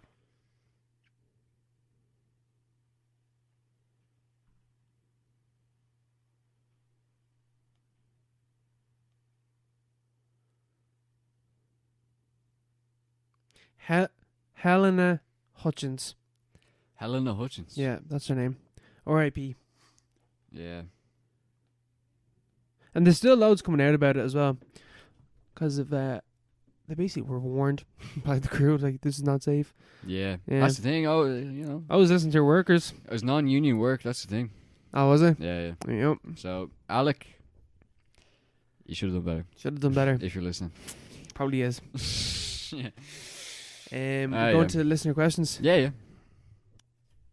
And our first listener... Oh, no, wait. If you want to ask us a listener question, Oh, yeah. you can get in... If you want to ask us a question, you can get on to us at paro_pod on Instagram or on Twitter, or you can email us at theparopod@gmail.com. Our first question is coming in from Neil. Our only question is coming in from Neil. Neil. Go on, the big man. And Neil's asking recommendations for entry-level horror films. So movies that are spooky, but not too spooky, I assume. Not too crazy. Martyrs. Yeah. I don't know. What's like some horror films? The Conjuring. The Conjuring. I feel like people would be scared of The Conjuring though to watch it. Well, like, how less scary can you get? Like, it is scary, but like, it's not, you know. I suppose it is scary, yeah. I don't know, like something you want something spooky, something spooky but not too spooky. Halloween. Halloween. Yeah. Yeah. Standard. And it is scary as well. That's the thing. Like Halloween is. But It's it's not like scarring. Yeah, it's not scary. It's not gonna fuck you up. Like. Yeah. You know, stuff like that. I wouldn't recommend. I'd recommend Halloween, but I wouldn't recommend Texas Chainsaw. Yeah, I was gonna say that. Yeah. Yeah. You wouldn't, because that's definitely more fucked up. Definitely scarier anyway, on an immediate level. Yeah. And it's like, kind of, like Texas Chainsaw's kind of slow as well. I feel like if you wanted a good horror film, you wanted to have a bit of a clip to it. Wanted to be moving a bit. Psycho. Fuck no. I don't like Psycho. It's alright. I watched Psycho. I was like, meh. Whatever, you know. Whatever. The Shining. The Shining is a good show. It's not that scary, but it's kind of long. Yeah, but it has like this like unnerving vibe to it. Yeah, it's more of a vibe. Yeah. Get Out. Yeah. Get Out is good. Yeah. I'd reckon, yeah, because Get Out is very good. It's not scary though, but it's a good horror film. Yeah. A different kind of horror. I wouldn't recommend Midsommar or Hereditary though. No way. No. Hereditary is one of the scariest films I've seen. Yeah, same. Like, from modern times. That last time we always talk about it, that last like 20 minutes. Yeah. It's like, no, like I wouldn't show that to Nerve someone. wracking. I'm trying to think of like Mothman. Well, no, I just saw Richard Gere there. So. Oh yeah. What about something like? Have you seen like some Del Toro horror films? Yeah. Like Crimson Peak. I haven't seen Crimson Peak, Another vibe. but that seems like that kind of vibe. Yeah. They're not very good though, are they? I don't know. I haven't seen them. Yeah. I'm not a big Well, like, Del Toro fan. Yeah, I don't think we are. No, It's definitely, he's kind of, you know. kind of overrated. Yeah, he's kind of meh. Yeah, I don't know. I'm just like flicking through my list. Evil Dead films, except for the remake. Yeah, the remake is pretty out there. Yeah, pretty extreme. Nosferatu. Yeah, Dracula. Dracula. 2000.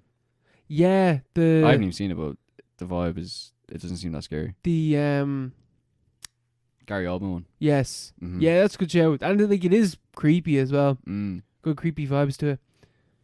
The Wicker Man. Oh, yes. The Wicker Man. I'd go with the Wicker Man, actually. Yeah, I think yeah. Because it's not immediately, it's not like, you know, horrifying. It's just like creepy. Creepy, Really and then creepy. the ending is so fucked Yeah, up. and yeah, it leaves you with an image. But it's not like graphic. Yeah, either. yeah. It's not like fucking The Devils where he's just on fire and like his face is all getting melted. Yeah. The Devils. I have to rewatch that. Yeah, man, I've been thinking about the film. I want Yeah. to rewatch that film. As I saw the novel in Hodges and Figures the other day by your man Huxley, The Devils of Loudon. Mm. I was like, Forgot about that film. Want to watch that again? Yeah, They should remake that or something. they should remake it Yeah. and like let it be its full Mm. thing. What about something like Kill List? Would you recommend Kill List to someone? Have you seen Kill List? Yeah. I wouldn't recommend that though. Yeah, no. No, because that's not even. It's scary, but in like a really gritty way. Yeah, and the violence is too. Yeah. It is Very very. violent. It is very gory. Yeah. The ending of that film is again. Oh God, pure claustrophobic nightmare. Yeah, and the bit with the fingers and stuff. Yeah, I wouldn't go near that now. Invisible Man, the new one. I haven't seen that. Is that any good? Yeah, that's good. I'd recommend that. That's a good entry level horror film. And it's a bit creepy, bit like what's going on. Conjuring, of course, yeah. Conjuring. Corpse Bride. Everyone's seen it, but good. It's not a horror film, is Yeah, it? but good spooky vibes. Yeah. That is true. Good spooky vibes. Well, entry level, like you need to start with the base of spooky vibes. Spooky vibes all start with films that are for kids. Yeah. Monster House, Corpse Bride, Gremlins. Gremlins. That's a good one as well. That's a show. That's more of a Christmas movie, but anyway. Yeah, but like SpongeBob, Hashling Slasher That episode. Recess, Halloween episodes. Oh Jesus. Halloween episodes of TV series. I go back to them again. Have we ever really talked about Treehouse of Horror. Treehouse of Horror? Have we ever really talked about Treehouse of Horror? Nah. They are good though. They are the very good. Early ones are Very, very hilarious. There's a big TikTok meme at the moment of just doing like the give me the bat barge, give me the bat, give me the boo. Yeah, that shit. yeah. Oh shit, that probably sounds awful, but Yeah. oh that bit. Like that's The Shining Treehouse of Horror is great. Yeah. Is great. I remember being very, very young and watching there's like a Ned Flanders is a werewolf episode and it fucked me up. Really? Oh, it scared the shit out of me.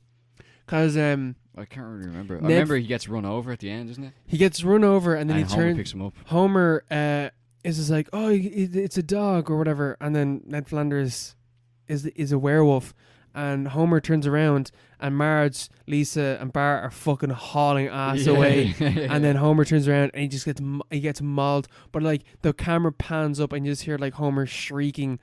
It fucked me up. I haven't seen it since. Similar thing with the Twilight Zone one with the monster on the wing. Yeah, the gremlin. Yeah, the gremlin, but it's on the fucking it's on the school bus. It's on the school bus. That scared the shit out of me as well. Yeah. Remember when Bart runs up to Otto? He's like, "There's a monster on the side of the bus." He's like, "No problem, little dude." He just looks over and it's Mole Man. He drives him off the road. His car just blows up. So funny, like. Oh, that is so great. That's so good. Trick or Treat. I completely forgot about that film. Trick or Treat's It is, yeah. That's very entry level, yeah. Yeah. Very digestible. Very digestible. Digestible Anthology. Stuff. Yeah. You got all these different stories going on. There's still beheadings and stuff though. Yeah, but it's not really realistic. Yeah. Scream. 100%. Yeah, definitely. 100% Scream. I'm just like looking through my list of like films I've watched. Blair Witch I wouldn't recommend. I think that's actually pretty scary. It is pretty scary, but I think it's also you have to watch it. Yeah. You have to be like you have to get on board with the film, I think. The Wreck movies, Jesus no, I wouldn't if you're not into zombie movies, I would not recommend. I would if you're into horror films.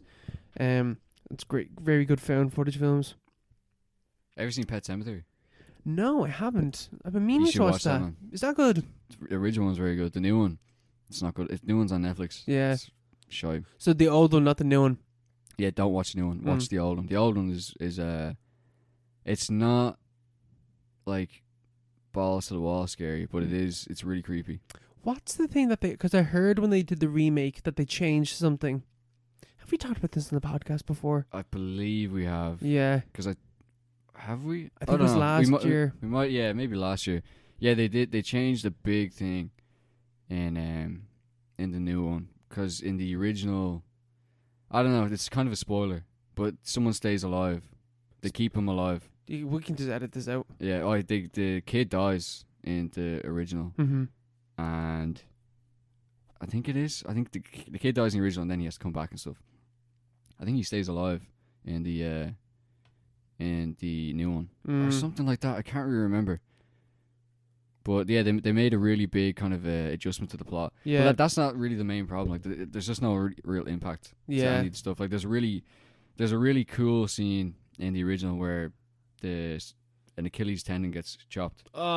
Which is just like, but it's like that kind of 80s effect where it's like it's really like it's all practical effects. It's so like the Misery bit. The Misery fucking hobbling. Oh, Yeah. fucking hell, Misery. Yeah. I'd actually recommend Misery if you can stomach that hobbling scene. Yeah, that's more of a thriller though, Yeah. isn't it? Yeah, Misery's mad as well. Yeah, well, I remember I read those books at the same time, and they're like, the books are actually fucking amazing as well. The books are really, really good. But yeah, Pet Sematary, they really fucked up Pet Sematary, the new one. Like, it's just rubbish, you know. It's just like CGI, a lot of CGI. And they don't really go. In the book there's a big plot about the kind of like a subplot, or like it's kind of adjacent to the story about a Wendigo, like Native American mythology. It's not really touched on in the original film from the 80s, and it's kind of a bigger thing in the new one, but like they just don't develop it at all, and there's no real sense of dread or anything. Grim. They could remake it. You know what they should remake? Salem's Lot. Ever watch Salem's Lot? No, but I've heard that it's pretty good. The 2-part it's not even minis, it's a 2-part film. That is, I would recommend that, because that's not scary and like, you know, in the way that you think. Yeah. But it's really creepy, and they should really remake that. That book is one of my favorite books, from what I remember. I feel like they are remaking it. I don't know why, but I feel like they are. Because I think it's right. I could be wrong, though. It's right for a remake. If they did it right. Because it's a really basic plot. Like, they have to have the right people doing it, because otherwise it's just no point. But the TV thing is actually really good. Really creepy. I've never seen the original It series. The original It series, yeah. Mostly because I've heard it's shite. Yeah, I've watched it. I think I watched it before. We used to have the DVD, I think.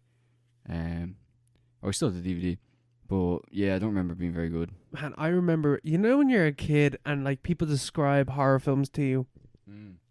It was one of those horror films that was described to me, but the way that there's some other, it was like this older kid that described it to me.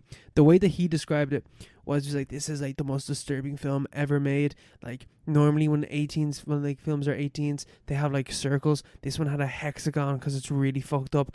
Now that I'm older, I just realize, you fucking idiot, that's just the fucking Irish Film Board, like 18s. Yeah. Like, it's just it's the blue 18s. Yeah. Which we don't have anymore. How come? Oh, maybe, do we? No, we don't. I don't know. I haven't seen DVD in a while. Yeah, neither. I don't think we do. I think we just stick with here, pull out one of my Blu-rays there and see. I think there's only just the regular 18s on it. Yeah, just the 15s on that. There's no blue on it. There's no blue. Oh, these are bought in though, aren't they? These are imported.